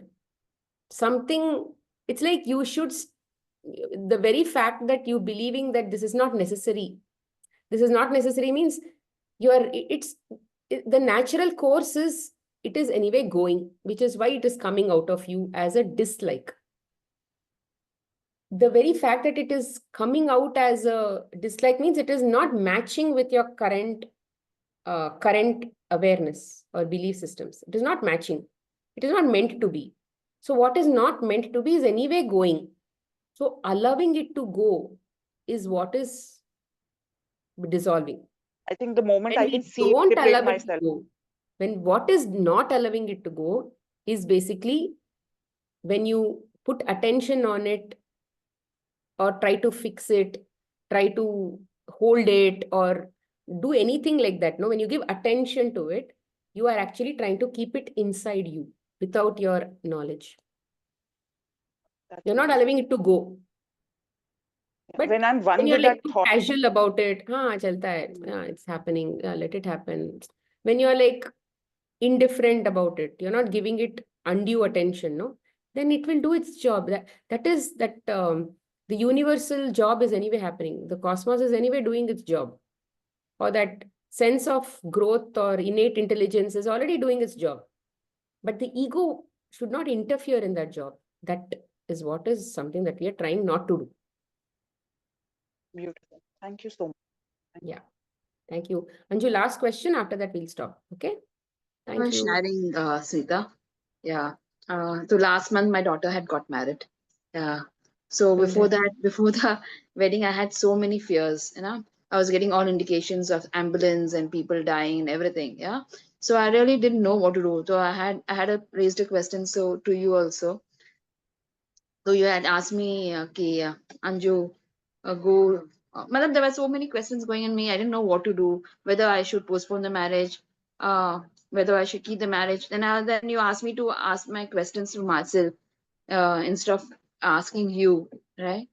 So I did that. I had asked questions myself whether if all this my fears, if I raise to my daughter, will she cancel the wedding? There are a few questions that I had put up to myself. So I just got the answers. Still, when the marriage was nearing by, still I had a lot of fears in me. Yeah. I was thinking I was whether I'm doing the right thing or no, whether I should think because I basically this marriage was supposed to be conducted in November, and due to so many situations, I had to take a decision to get it done in January. Yeah. So I was thinking whether it's auspicious. I was thinking of the auspicious time, inauspicious times, and I'm just getting all these indications because there was one incident which happened few years back. Even after so many indications, there were so many indications in the morning before there. Actually, basically, my husband's friends had gone for a picnic with the family and everything. We were not there, and after there were so many indications from the bus breakdown to so many things till they reached the picnic, and so it so happened that one of his friend lost his son during those times. Yeah. So looking at that experience, I was becoming very, very fearful, and I didn't know what to do. Okay, whether I'm doing the right thing or no. So what happened was, and I was seeing as because your mother had passed away, and I didn't want to disturb you. So I was seeking validation from another mentors. Yeah. So they were not giving me the answers. Instead, they said, "Okay, you postpone the marriage. You had to see the muhurtam and all." That was not what I wanted to seek. I wanted to seek here what I wanted to hear. Yes, you should not see this auspicious time and auspicious time. So they were not giving me that. So I didn't know really what to do. So what I said, okay, let me go. As you say, go and watch one of the recordings. Yeah. So I went and saw one of the recordings, and in that one of the recordings was that all these are coming because I have so many fears since so many years. So there's an inbuilt feeling maybe all this is coming because I need to break these cages of this auspicious, inauspicious times, of this indications and everything. Yeah. And I had to believe in the divine timing. I had to surrender to him. Whatever is good, it has to happen. Because I was thinking, just ka bhi auspicious, auspicious time में शादी हुई कि नहीं? How are they doing? अगर वास्तु किया कि what are you doing? I was just comparing everything. बोली नहीं, it has what has to happen happens. it, it those who got married in auspicious time also not doing good. They're doing good, not doing good. So everything has to be and especially hearing that one session of yours, it gave me so much of strength. So I just that broke all the cages of fears I had, and finally it gave me so much of strength and so much of peace in me. And I went along. I said, no, what needs to happen, let it happen. It's all in the divine timing. She's getting married, and what probably he's that person. Yeah, probably this is the person, because my husband was really against the marriage. He didn't come for the wedding. None of my, at least the male members of my family, didn't support me. So, and it was a very big step, going against them and getting her married. Yeah. But whatever your sessions, yeah, that gave me really strength to take this step to to break all my fears and finally get her married. Yes. Congrats, Anju. I think it was what you thought was right, you finally did it. Yeah. Despite Yeah. all odds. Yeah. Yeah. And then the fact that she's also happy. It all happened for the right thing. And then you stood up for yourself, for what you Yeah. believe. Yeah. Yeah. And Okay. I know this is very difficult because because I know people, there are really many people questions why the sudden wedding, because no one was aware that ye shadi hone wali hai. Yeah. Only after the wedding, I just posted everyone, कि yes, she's finally got married karke. So each and everyone was surprised and shocked. And I know all the questions will be on me only, because I went against my husband, I went against my in-law, father-in-law, and I got her married. Yeah. So, but it's giving me a sense of peace. It's early okay. matlab, I think I'm not hearing what others are talking about, because I feel I did what it was right at the particular moment. It's okay. You can see them as doubts which were inside your head, and then again apply the teachings of the class and then be able to accept them also the way they are. Yeah, yeah. Yeah. So one more thing I just want to ask you, Smita. My daughter, yeah, she's been very, matlab, her mother-in-law, before wedding also, she used to go there. She used to be very cool with them. She's gelled up with them. Now after marriage, also she used to wake up earlier whenever she used to go to the place, right, before the wedding. Now she does the same thing. She wakes up at 11:30, 12 o'clock. Yeah, she's not changed. And when her mother-in-law, indirectly, she has told me this. Though I asked my daughter to do that, she's saying, "Mommy, chill." I was like that. His son also wakes up now, so why will she tell me all this? Yeah, Apply always the teaching of the class and look at everything. Don't get carried away in the situations. Don't identify yourself with situations.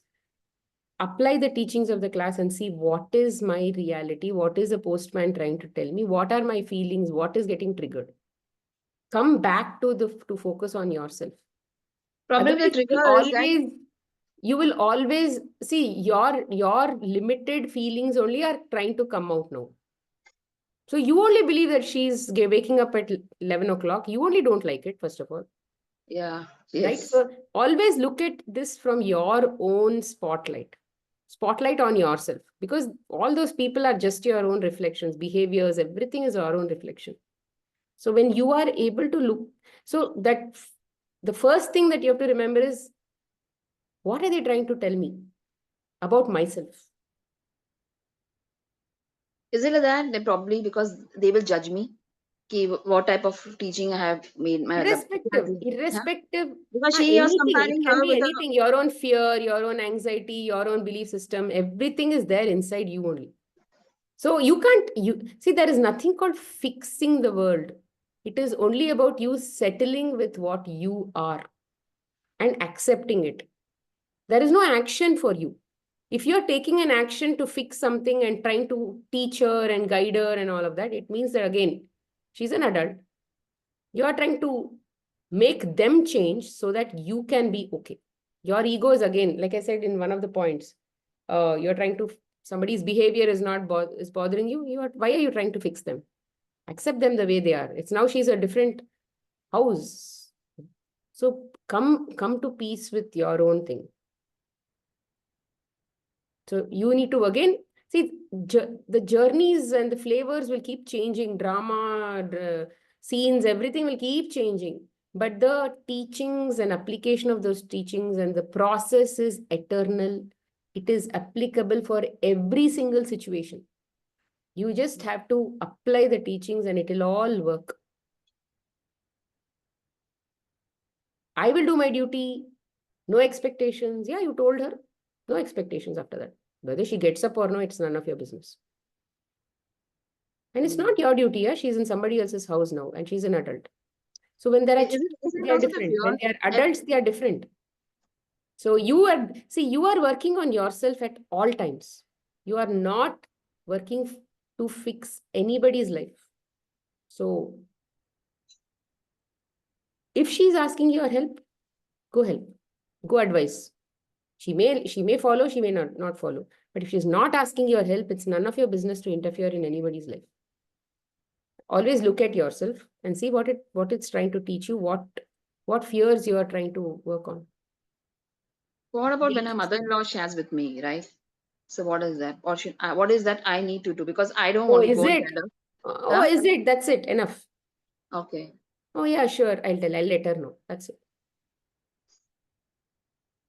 Because of course I cannot go and tell her your mother-in-law shared this with me. Probably the relation, yeah, will See, be it something. doesn't. See, don't get carried away in the drama. I'm really telling you. If you go into the drama, you will again be the same person. We are all the same people who are into this drama, getting entangled in our desires all the time, which we are already good at. Why should we be the same people again and again? Apply the teachings and become better in those things.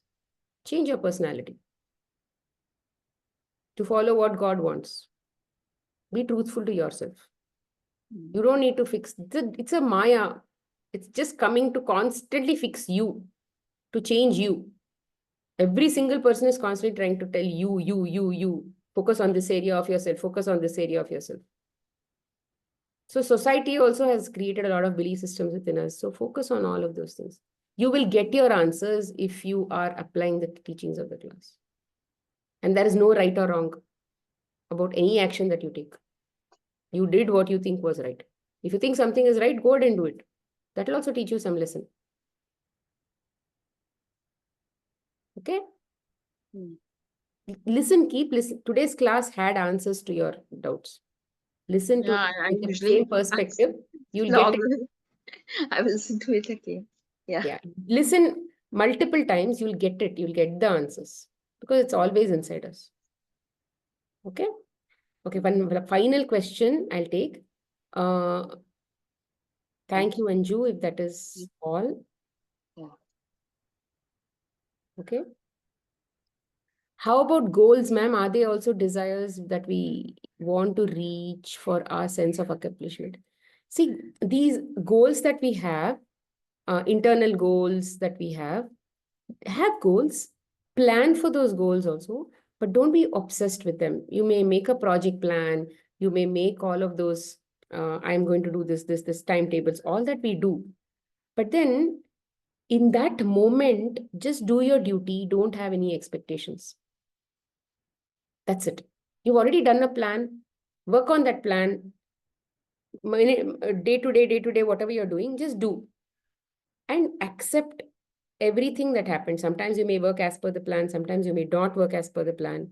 But ultimately know that you have planned for a goal, but it may or may not happen. But your job is to do and give your best in terms of duty. Don't expect anything beyond that. Don't put your mind on any outcome. You are doing your best for that outcome. Whether the outcome happens or no, you should still be okay with that, because what comes through is for the best. So when it comes to that big goal, self-realization only. Small goals, plan for it, but don't be obsessed with it, which means cry, manipulate, all that we should not do. Just plan for it and give your best in terms of duty, do your actions, give the best intention, and that's it. Leave it. So it's like, if you're a child, you'll study and the best for your exams. Yeah, you did it for getting first rank or some 90% or something. After that, once you're writing the exam, obviously it's total surrender, right? You have to accept what comes into your head. What pops up into your head only you're going to write. Acceptance. And then what comes through, how much of marks you get, and again, that is through you're surrendering to the fact of whatever outcome comes, you have to accept. So all of these things are beyond your control. So you definitely had that plan to get 90%, and you may have done all of the strategies to get that to the 90%. After that, you have no choice but to accept things the way they are and surrender to the situations, surrender to God's plan. Okay? I hope I've answered that, Rosalind. Thank you, friends. I think I'm going to stop the recording now, and we'll meet in the next class coming Wednesday. Watch the recording again and again. It's a lot to take in. And for whatever situations you have, with that in your mind, you look at the class recording, you'll get your answers. Okay? Thank you so much. Take care. Bye. Be blessed. To the Supreme God, we thank you for your divine blessings. To my spiritual teacher, to all the spiritual teachers, holy masters, all the saints, holy angels, spiritual helpers, and all the great ones, we thank you for your great blessings. Thank you.